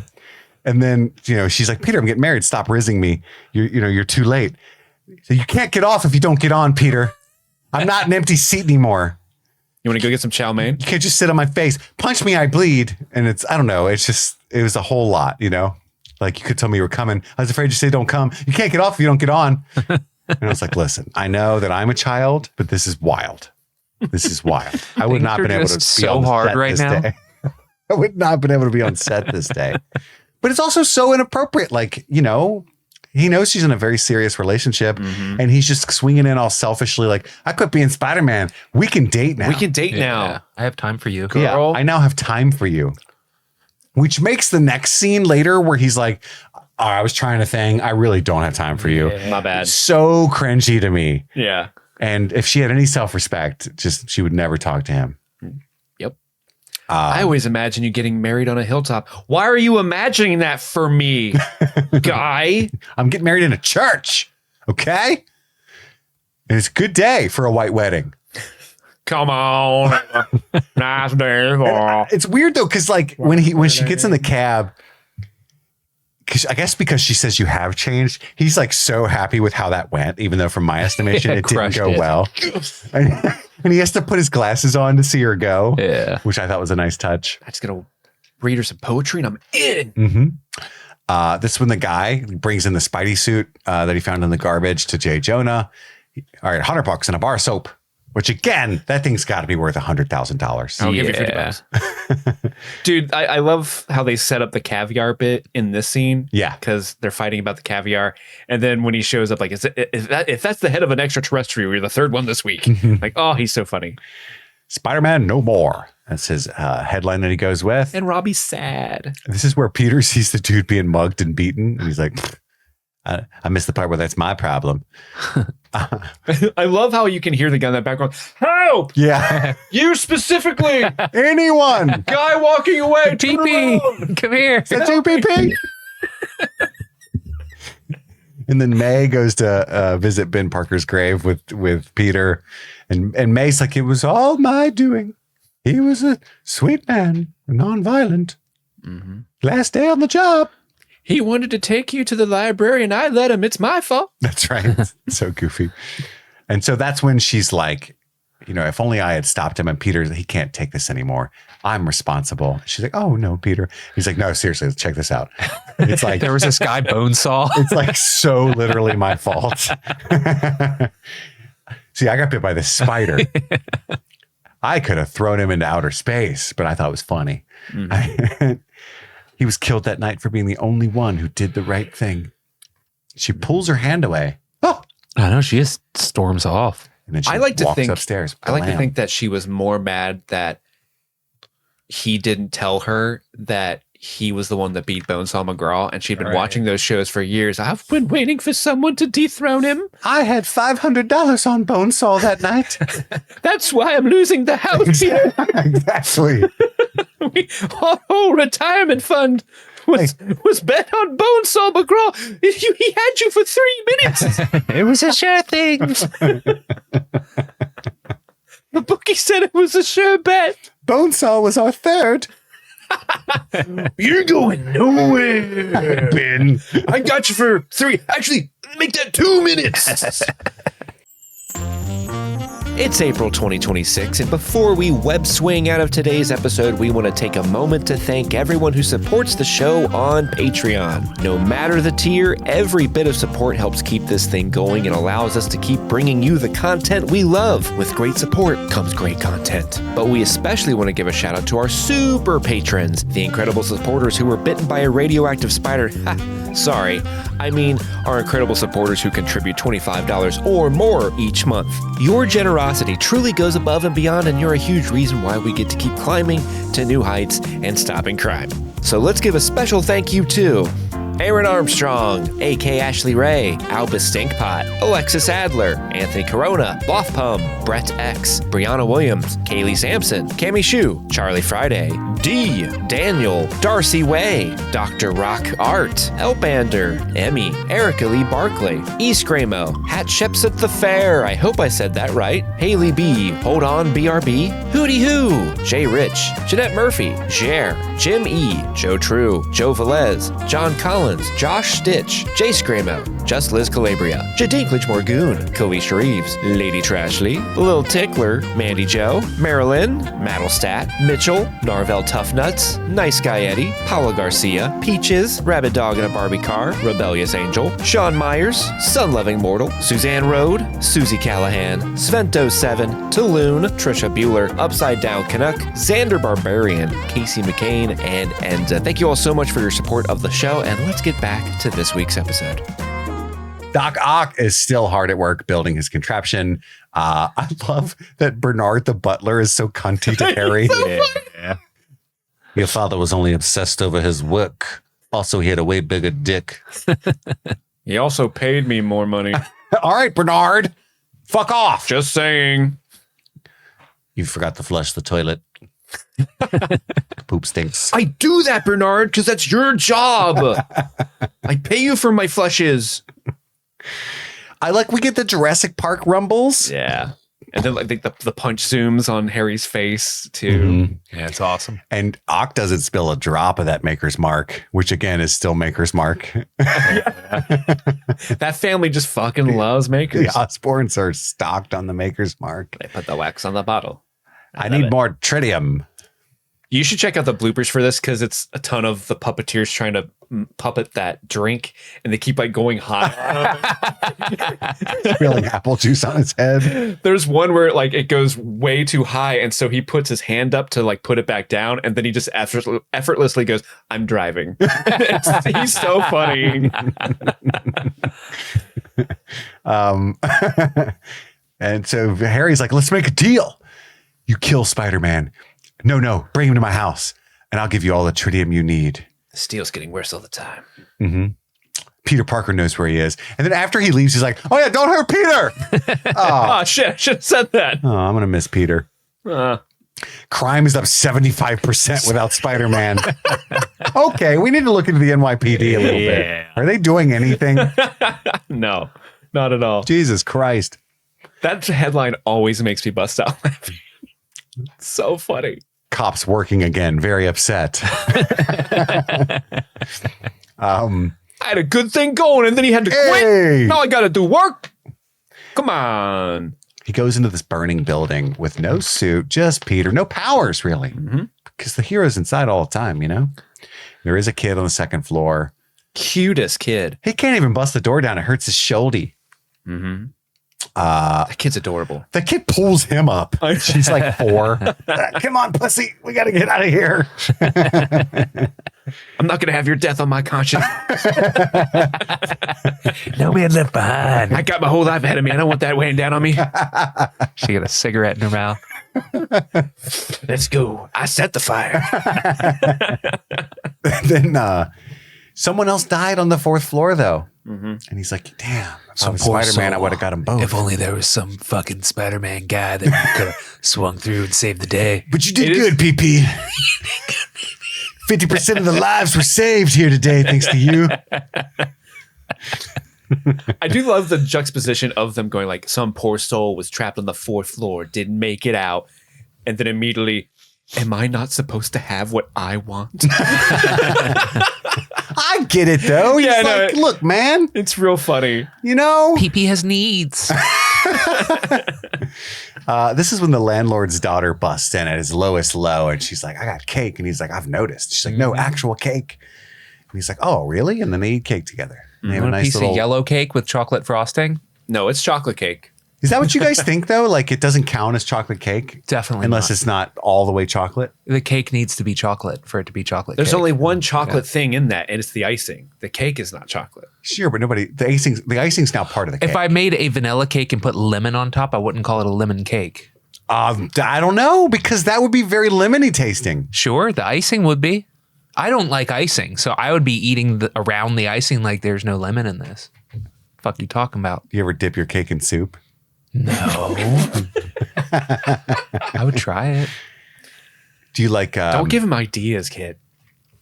What's that cake? It's not actual cake, but it is a cake. It's Carrot cake. No, fuck you. It's cake. That's the Oh, I best love cake. carrot cake. But yeah, I said it's not actual cake, and you said carrot cake. No, what's it called? It's called cornbread. Got the wrong vegetable. Wow. Yes, I love cornbread. I know, It's because called dinner rolls. I'm just saying, Andy's like, yeah, that's a cake. You seen that cake on TikTok where they just soak it in simple syrup? And it just looks like plain cake, but it's in water, but it's not water. It's simple syrup. Oh, that sounds good. Yeah, I want that. Like from a bar, simple syrup? Yeah, it was sugar. Yeah. Sugar Liquid water. sugar. Interesting. Liquid sugar. Yeah, dude, carrot cake's the best cake. I fucking love it. It's good. It's so good. I want a steak and a carrot cake right now. Coconut cream cake. Can I not have what I want? He gets a message from Aunt May, so he goes to see Henry Jackson. She's over there waxing Henry Jackson. He's only getting $5 to move that whole house. I know, right? Come on, man. Now, this is 2004 money. Oh, so it's like $8 now. Yeah. 12. He's 9. Dude, in 2004, if my mom was like, we're moving out of the house, I'm going to pay you. Here's $5. I'd be like, ha, ha, ha. Here's $1. Yeah, 2004, $5 was still nothing. Yeah. Poor Henry, taking advantage of Henry. But she's proud of, she's like, I slept on it. I'm proud of you for telling me the truth. That was very brave of you. I did give away your comic books, which was a petty move, and I feel better. Yeah. You kind of deserved it, though. That was my mom breaking my Legos moment for Peter. Like, you did kill your Uncle Ben, so this is my way of getting back at you. She kicks him in the shin. This scene reads like she knows he's Spider-Man. It's interesting. I think she does. Really? For sure, yeah. Spider-Man did everything for Henry. He was such a good dude. He saved all the people in the burning That's buildings. what I'm saying, but like, I believe there's a hero in all of us. especially Keeps us you, honest, Spider-Man. I mean, gives us Peter. strength. That was in the trailer. I remember that. Mm. I believe there's a hero in all of us. Allows us to die with pride. What? What does that mean? It's very Forrest Gump, this scene. She's crushing it, but it's giving Forrest Gump. You know? That's who Henry Jackson's going to go. Like there's a dude that walks out. Whew, Aunt May sure does feel strongly about your schooling. What? I'm not in. I pay for my own tuition. Oh, she's just a Barbecue whore. shrimp, boiled shrimp, Not Bubba. gumbo shrimp, pan fry. One day, for no reason at all, I started swinging. Aunt May is laying it on pretty thick here, which Sure. Spider-Man does for people like Henry. I like this scene. I really felt like it was surprising to me. There's nothing that indicates anything in the last movie and a half that she knows he's Spider-Man. But now she's just sure. I think there's one little bit of dialogue. I think I might be reading too much into it, but I like to think I'm not, and then I'm smart and correct in everything that I say. But Sure. the scene ends. They're moving out, and there's a big desk behind her or him. Don't strain and yourself. she goes, "Can you lift that desk for me?" I know you can, because you're fucking Spider-Man. I'm not going to help you, and Henry Jackson certainly won't. So I know you can do it on your own. Give me that $5 back, Henry. You're lazy. You're over here talking to my nephew the whole time. She's got like a stack of fives, and she just like removes $1 out of the five. Like, "Oop, keep working, you might earn it back. You're down to 4. She's the new villain. Spidey thinks he's back, but he falls and then knocks the shit out of himself and turns into Andy. Yep. My back. I love how extended this sequence is of him hobbling away. Oh, it's so funny. I love that he hits the cars, nothing happens, and then when he rests his hand on Yeah. one, that alarm goes off. That's good. It's really, really good. Clever. It is funny because there was that whole big thing where they weren't sure Tobey Maguire would even be in this movie because he had like In the suffered second some one? sort of they thought because he was filming Seabiscuit and he had like a pre-existing back condition that apparently was reactivated during the filming of Seabiscuit. So they weren't sure that he would even be in this one because of his back. So they had practically cast Jake Gyllenhaal to be Spider-Man in this movie. And there's a funny quote where I had it written down, but I guess I lost it. But there was one of the studio executives who were like, really, who's going to notice the difference between Jake Gyllenhaal and Tobey Maguire? And it's like, there's a pretty big difference. That's funny. They bring back the back issues in the No Way Home. Mm-hmm. It's like a whole thing, Yeah. I think. That's fun. Yeah, and like there was all that drama about will he come back, will he not come back? And he had to go get a bunch of physical exams to prove to the studio that he could still do some of the stunts and do the work. He flipped over that car Yeah. unassisted. And so they wrote this scene in as like a tongue-in-cheek joke in that because it was like a big deal at the time. And another reason why they were thinking about recasting him was he and Kirsten Dunst dated around the first movie. Yeah. And they had broken up. So they were also worried like maybe they won't have good chemistry and won't work well together because they had broken up in between. You're just an empty seat to me now, Toby. Mm-hmm. And he was like, yeah, I got my gambling addiction. Yeah. Plus he's got to take people's livelihoods with his poker. Yeah. There's this scene with John Jameson and Mary where he's like, are you sure you don't want to invite that PP guy? MJ and PP? Isn't that your friend? And she's like, can we try the Spider-Man kiss? You're a dud. And that's how that goes. I'm back on the moon. Are you there with me, babe? And she's Nope. like, nope. Remember that time I went to the moon? Honestly, your kisses are doo-doo. So then she had called Peter for coffee. Houston, we got a problem. Peter also knew that he was Spider-Man in her heart of hearts because she called Peter once the Spider-Man kiss didn't work with John. Peter. He's like, look, I'm sorry for ruining your wedding, but actually I'm busy and I'm not into you like that. Do you love me or not? I don't. You don't. Kiss me. But then he gets that Spidey sense. Ooh. How the fuck was this plan going to get him Peter Parker? Don't hurt PP. I just threw a little car. It was just a little He one. like throws the car. It crushes Peter Parker. He's like, oh shit. If he wasn't Spider-Man, this was a terrible plan. Right. And he ends up taking MJ. It's a cool shot though. I love the shot of like the bounces while they're looking around. Like, what's that? They kind of set that up already with Harry. Yeah. But they did it again. And yeah, I don't know. It's like the push zooms every time the step happens. It's neat. There was apparently a thing in the script where Octavius had tapped Peter's phones. And that's how he knew he was going to be at this coffee shop with MJ. He was just throwing cabs through coffee shops. He They found the right one. They took it eventually. out and now it's like, yeah, he just was like, aha, my 8th coffee shop today. Finally found you. That's why I threw the car. I was getting so frustrated. There's a cut line earlier where I'm zooted because I've ordered a coffee at every one of them. Just a second, I have to pee. Yeah, man. So he kidnaps MJ. Oh, no. If I had a nickel for every time MJ was taken by a supervillain, I'd have 2 nickels. which is not a lot, but it's weird it happened twice. And he flexes and busts out, and now his eyes are fixed because he's like, oh, yeah, you don't take my action. That's when I need my powers the most.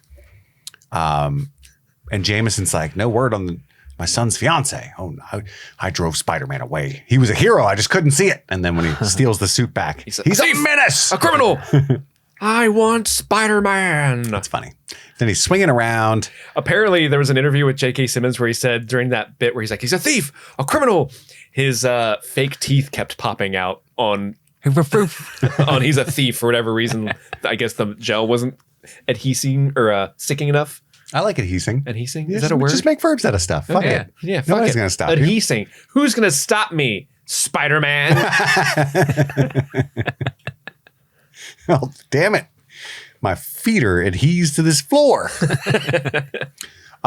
He couldn't withstand. Anyway, they're fighting a bunch. He's taking Spidey's punches like a champ. The sunglasses shot is so dope. That's so good. Yeah. And like when he throws like the little speary thing at him and stuff, he's like, you're really pissing me off, Spider-Man.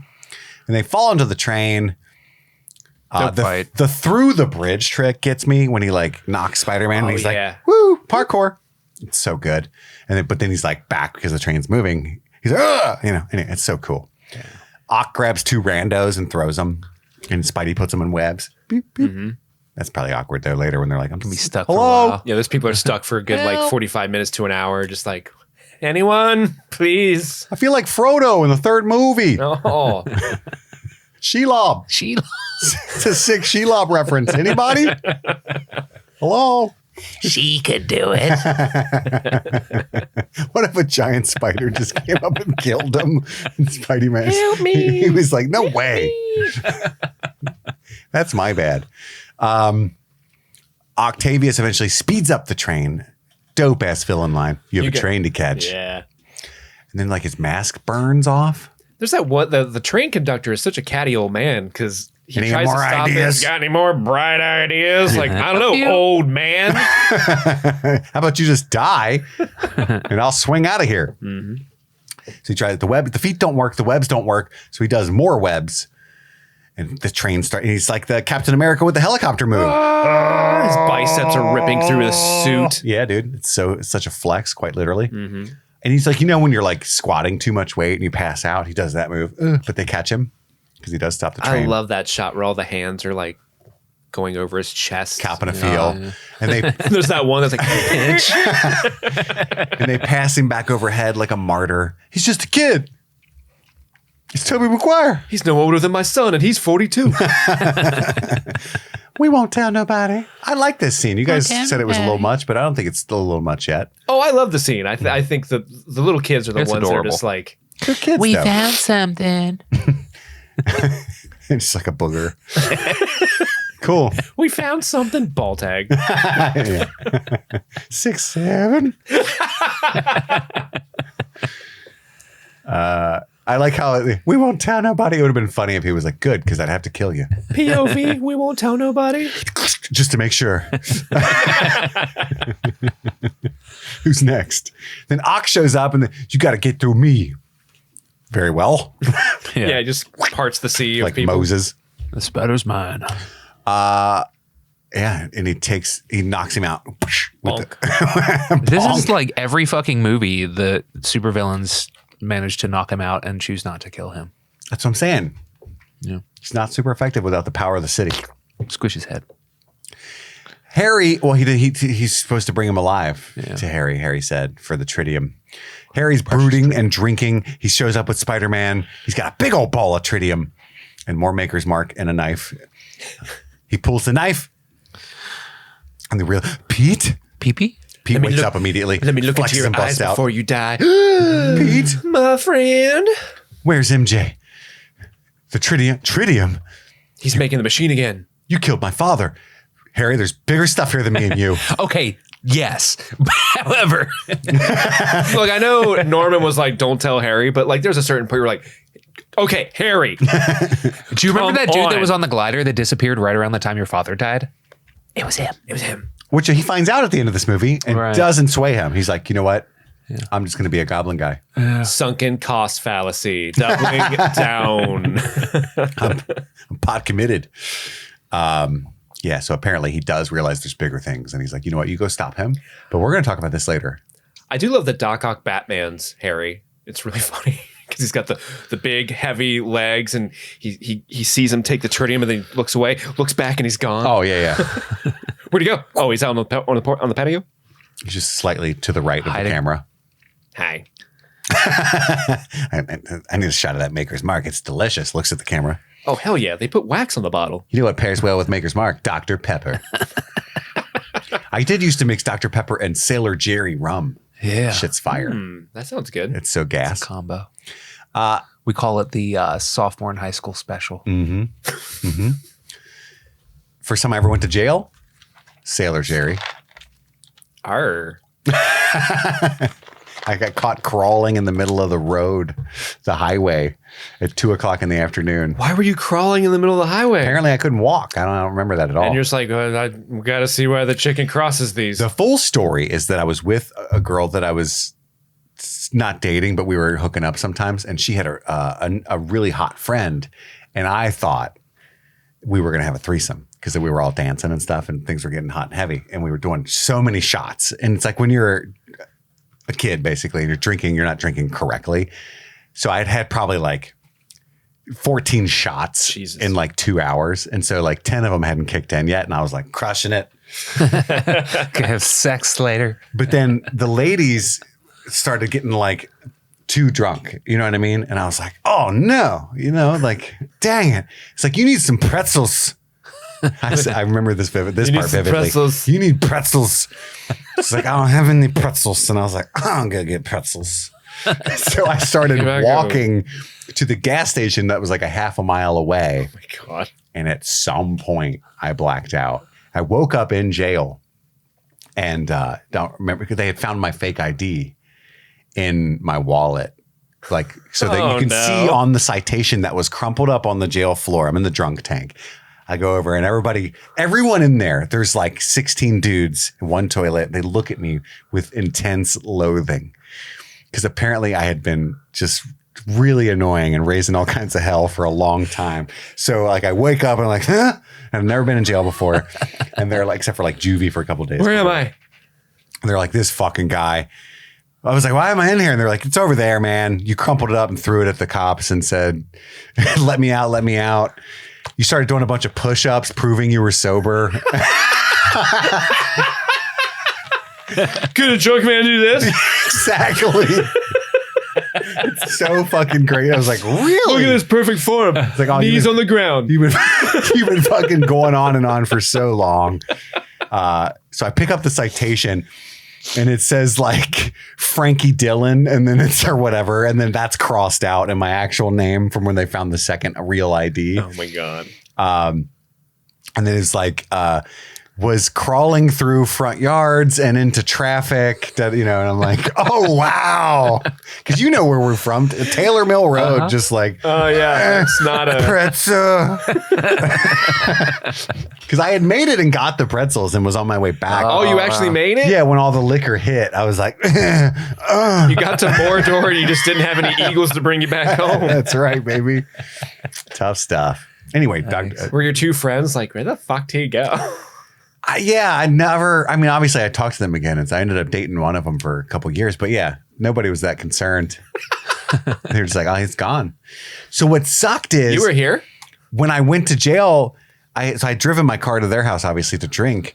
I had a drop top Chrysler Sebring. I had left the top down. And while I was in jail, it rained heavily. So I go back, I get out of jail, I go back to her house. She's like, oh, hey, I wasn't worried about you at all. And I was like, whatever. I get my keys, I get in the car, and it's like, so I was a piece of shit party animal guy. I left my car that way. So I don't know if you remember this. For months, there was like 2 inches of standing water in my car. Oh my God. And so like every time I would go to a stop sign, I would hit the Slosh. brakes, all the water would rush to the front of the car. And when I took off, it would rush to the back of the car. It was crazy. That's insane. Yeah. I remember taking, we were banned from Brad's house for a while and finally he needed a ride home. So he's like, you guys aren't banned anymore. Because this is when we had skipped out on the bill at Hooters. Oh, that's right. I remember that story. Yeah. And so he's like, you guys can come back over because he needed a ride. But there was all the water in my car and he was super wasted with his buddy. And they were like, what the fuck?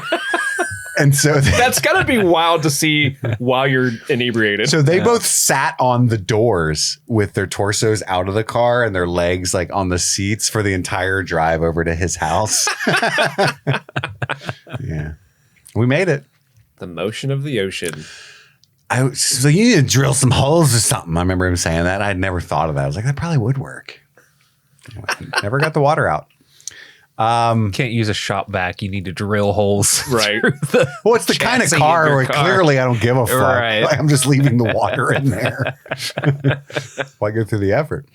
But MJ is really like shitty to Doc Ock. Are you doing your little science project with your baby dick? So just let me go. And he's like, can't. You've seen my super secret lair that's in the middle of this river. Everybody can see. It gets bigger. Sorry, my lady. You will not be allowed to leave my secret hidden lair. Sorry, princess. He claps his feet because he's got the fedora. But he thinks Spidey's dead. Yeah, he's very confident in Harry Osborn's I don't ability think to do a he murder. does, though. Because, like, with Spidey's, like, there immediately. And you can see Ock, like, smiles and, like, knows he's there immediately. Well, he sees him when he arrives, but like he doesn't know he's there when he says that to MJ because he just notices Peter when he shows up because he has those cameras on all his tentacles. Yeah. And that's why he's like, no, got This this. sneaky scamp. He watches him light it up. And then just like, bing, bang, boom. Gets thrown into the water. There's a quick fight. It starts to destabilize quickly. Ock gets shocked. Ah. But when Spidey pulls the plugs out, it's still on because now it's self-sustaining. And it's starting to suck up the whole city. And he takes his mask off to try to reach Ock. Peter Parker? Brilliant but lazy. I didn't fucking know that. This guy's awesome. Dr. Connors Rosie. is stupid. Oh, I'm sad now. And he almost comes back, but then he like chokes him. I won't. But then he exerts his will over the arms you said you once spoke to me of intelligence. It's a gift used for the good of mankind. He's like, a privilege. That's my words used against me. Oh, what a dope saying. Oh, write that down. We need to drown it. I'll do it. I love this scene. It's the only time in this movie where I teared up. I think it's beautifully filmed and imagined because you kind of forget that Mary's like knocked out over there too. And when MJ sees that it's Peter and she's so relieved because she's like, oh, thank God, because I love you, but I had so much hots for Spider-Man. But also like it explains why you've been a dick. It means you're not just like a bad person, and like the relief on Kirsten Dunst's face, and like she's kind of glowing and it's all Raimi'd out, and and he's like, oh, this? I made the suit too. I don't know. I just think it's such a fucking awesome moment. And then the wall almost falls on her. That's totally ruined by Toby's.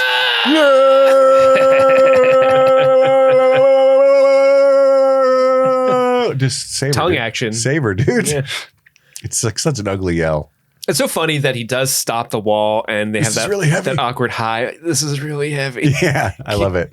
But then she doesn't move. They continue to have Well, like, she's pinned by the thingy. She's got a Oh, big is she? bar on her. Yeah, she's not just like milking it. I love the hi. Yeah. When he's holding it up. You do love me. I do. Yep. And then Ock goes down to the depths. I will not die a monster. Yeah. I'm going to die a hero, but no one will know. And then Pete's just like, oh, this heavy thing? Ugh. I didn't need that.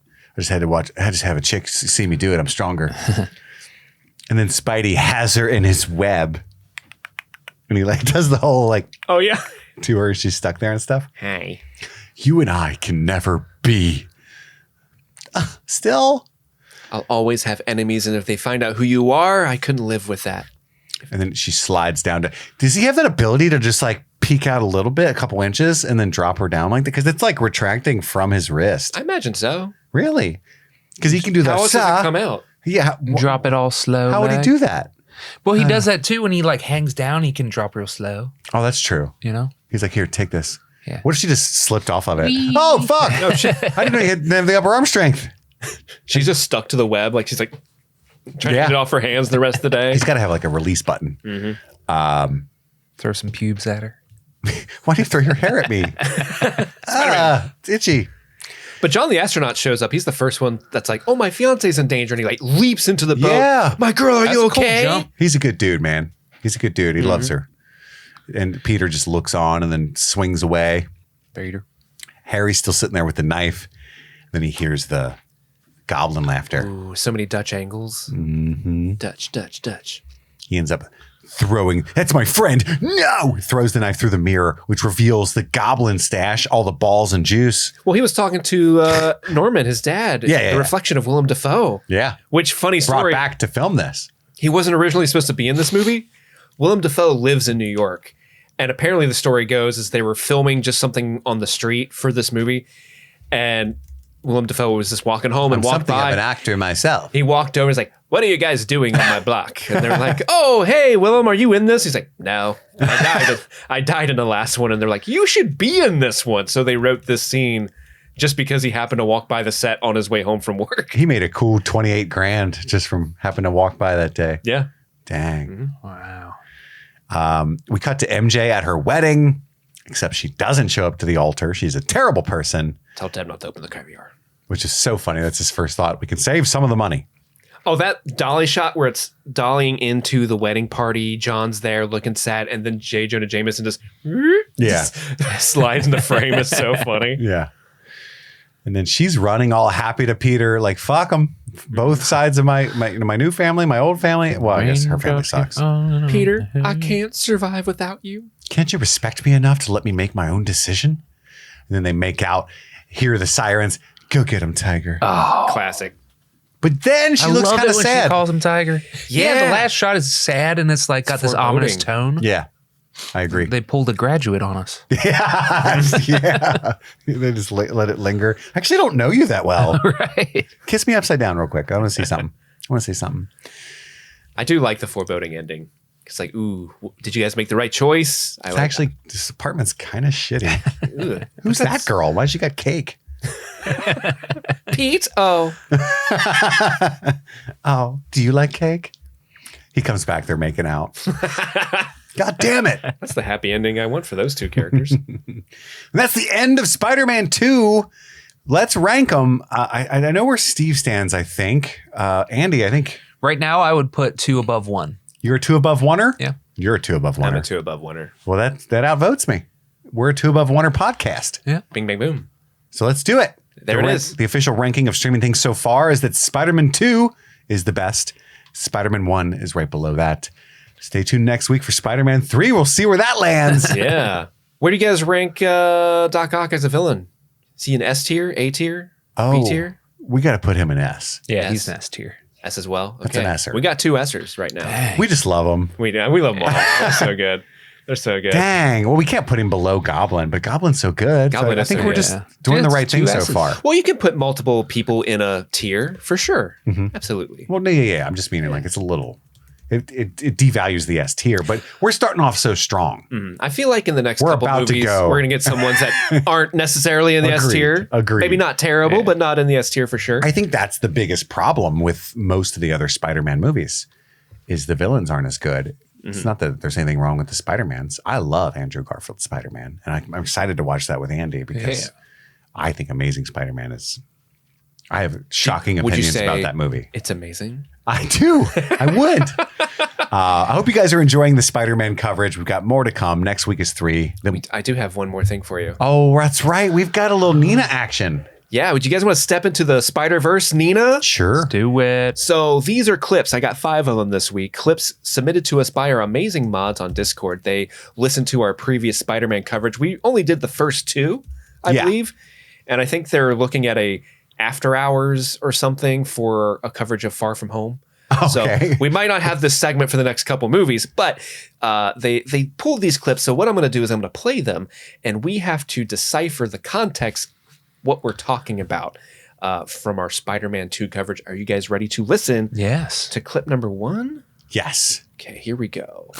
Peter Jackson does that too. That's why I think I like his movies. Old Petey. Good old Pete. So yeah, Unfortunate name, Peter Jackson. Never really noticed that. Oscorp has provided the precious. Jacks off. Oh, oh, got him. That's so stupid and awesome. I love that Steve was just trying to talk and say something real. Unfortunate name. And then Andy swinging in it better than Peter Jacks off. What is the goal of this again? We got to figure out what the context was. Okay, so why were you talking about Peter Jackson? Because I was Peter saying Jackson does Peter this Jackson too. does this as well. Yeah. So what could that be? We did a lot of horror before, That's true. so maybe the tentacle scene or something, maybe, or I don't know, some kind of camera movement. Is that what I What would does he guess? do? Yeah. He does a lot Maybe of like some practical slow- effects. Slow-mo with like low shutter speed. So it looks a little choppier in the slow-mo maybe. I don't like it. Got to be a camera angle. I like the practical effects thing. Maybe the practical arms, the tentacles. Maybe Was this a pre-Hobbit trilogy conversation? No. This is definitely a post. This was like 2002. Oh, okay. I think is when we did that episode. 2002. No. Yeah. It's because it was when we came back. Why is he not noticing how stupid? Or no, that I'm is? sorry, 20. Okay. Sorry. 2022. Yeah, Sorry, yeah. 2022. Yeah, way post Hobbit. Post no more Peter Jackson movies for a while. Get back. Yeah, it was a Beatles documentary. I don't know. Yeah, I don't know. Well, let's look what they write. Steve is talking about how he loves the Raimi head whip to camera type shots and mentions Peter Jackson also does this, leading to an incredibly funny joke that Kit really enjoyed. Head whip. So yeah, we're talking about camera moves. Okay. Yeah, I'm going to consider that you a were win. vaguely correct. We Yeah. win. Yeah, we win. Context clues. Damn it. Clip number 2. This is why this movie doesn't reach the heights everyone thinks it does, in my opinion. It's like that whole linchpin. What's the whole linchpin of why this movie doesn't succeed? I don't know. I still have some of the same issues, but I think I'm a douchebag for letting them bother me back then. I feel like you are much more positive this time around than last I time. loved Of it. both movies. Yeah. Both movies, honestly. Agreed. I'm back to sanity. That's what I'm saying, dude. I had like 5 Spider-Man movies above these 2 when I went to my old ranking. And I was like, delete. Whole linchpin. I'm gonna say that it's to do with like Pete's impotence or something. No, I think the stupid little Cinema Cincy stuff bothered me a lot more back then. Something like maybe about him punching Doc Ock or something, or Okay. or something like that. That's my guess. I'm going to say the all shucks Tobey Maguire of it all. Okay. Oh boy. Oh, geez. They write, Kit explains that he finds it distracting to the plot that a tiny microchip is what keeps the AI from taking over and is so expositorily mentioned. That scene is rough, but not a big deal. You've Bothered grown. me a lot more. Yeah. You've grown. You've changed. Clip number 3. Yeah, that's what I was just talking about. That's what Steve was just saying. Oh, really? I'm sorry. I was reading my notes. You're like, this is gonna be fire. I'm gonna This is gonna be a fucking amazing tidbit. I noticed. I literally Did you say everything about it? I literally even said they don't even do this anymore.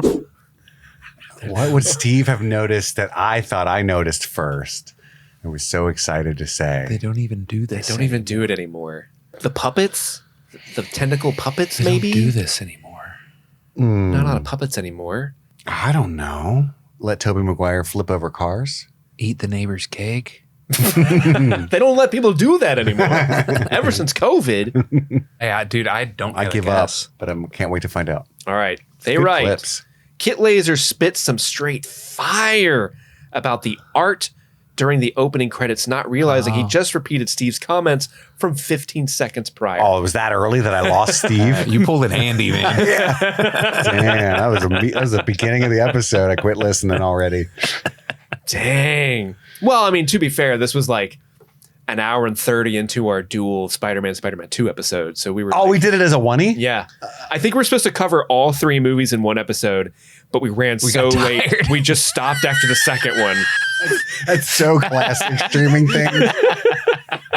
Never mind. Remember when we did all 8 Fast and Furious movies in one episode or Yep. something stupid? That was insane. God.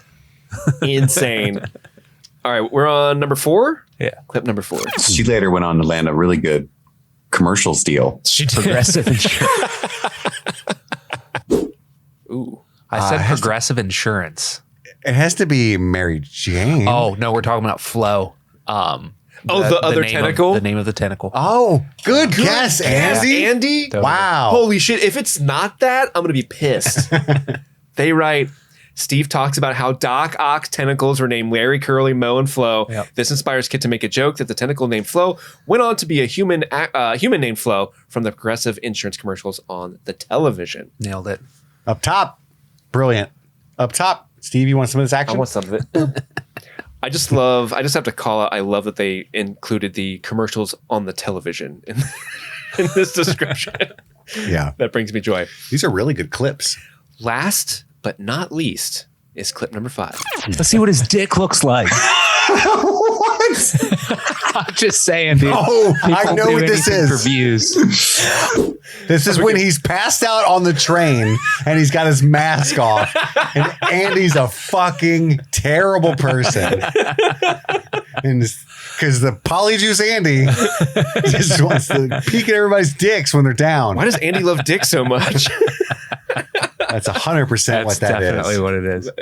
Spider-Man has to take his mask off around people, and it is pointed out that the scene wouldn't work today because everyone would be on Facebook Live showing everyone Spider-Man's true identity. And Andrew interjects about wanting to see his dick, thus the birth of the Polyjuice potion idea.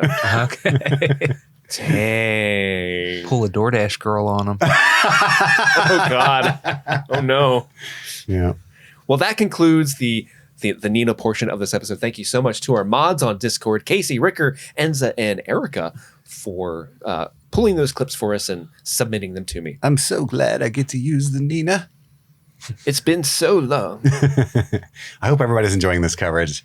There won't be too much more Ninas because we've never covered the third films or the Garfield films or anything. But apparently we did a After Hours on Far From Home. Apparently.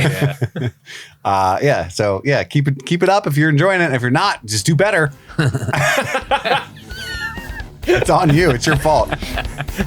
That's all the time we have for right now.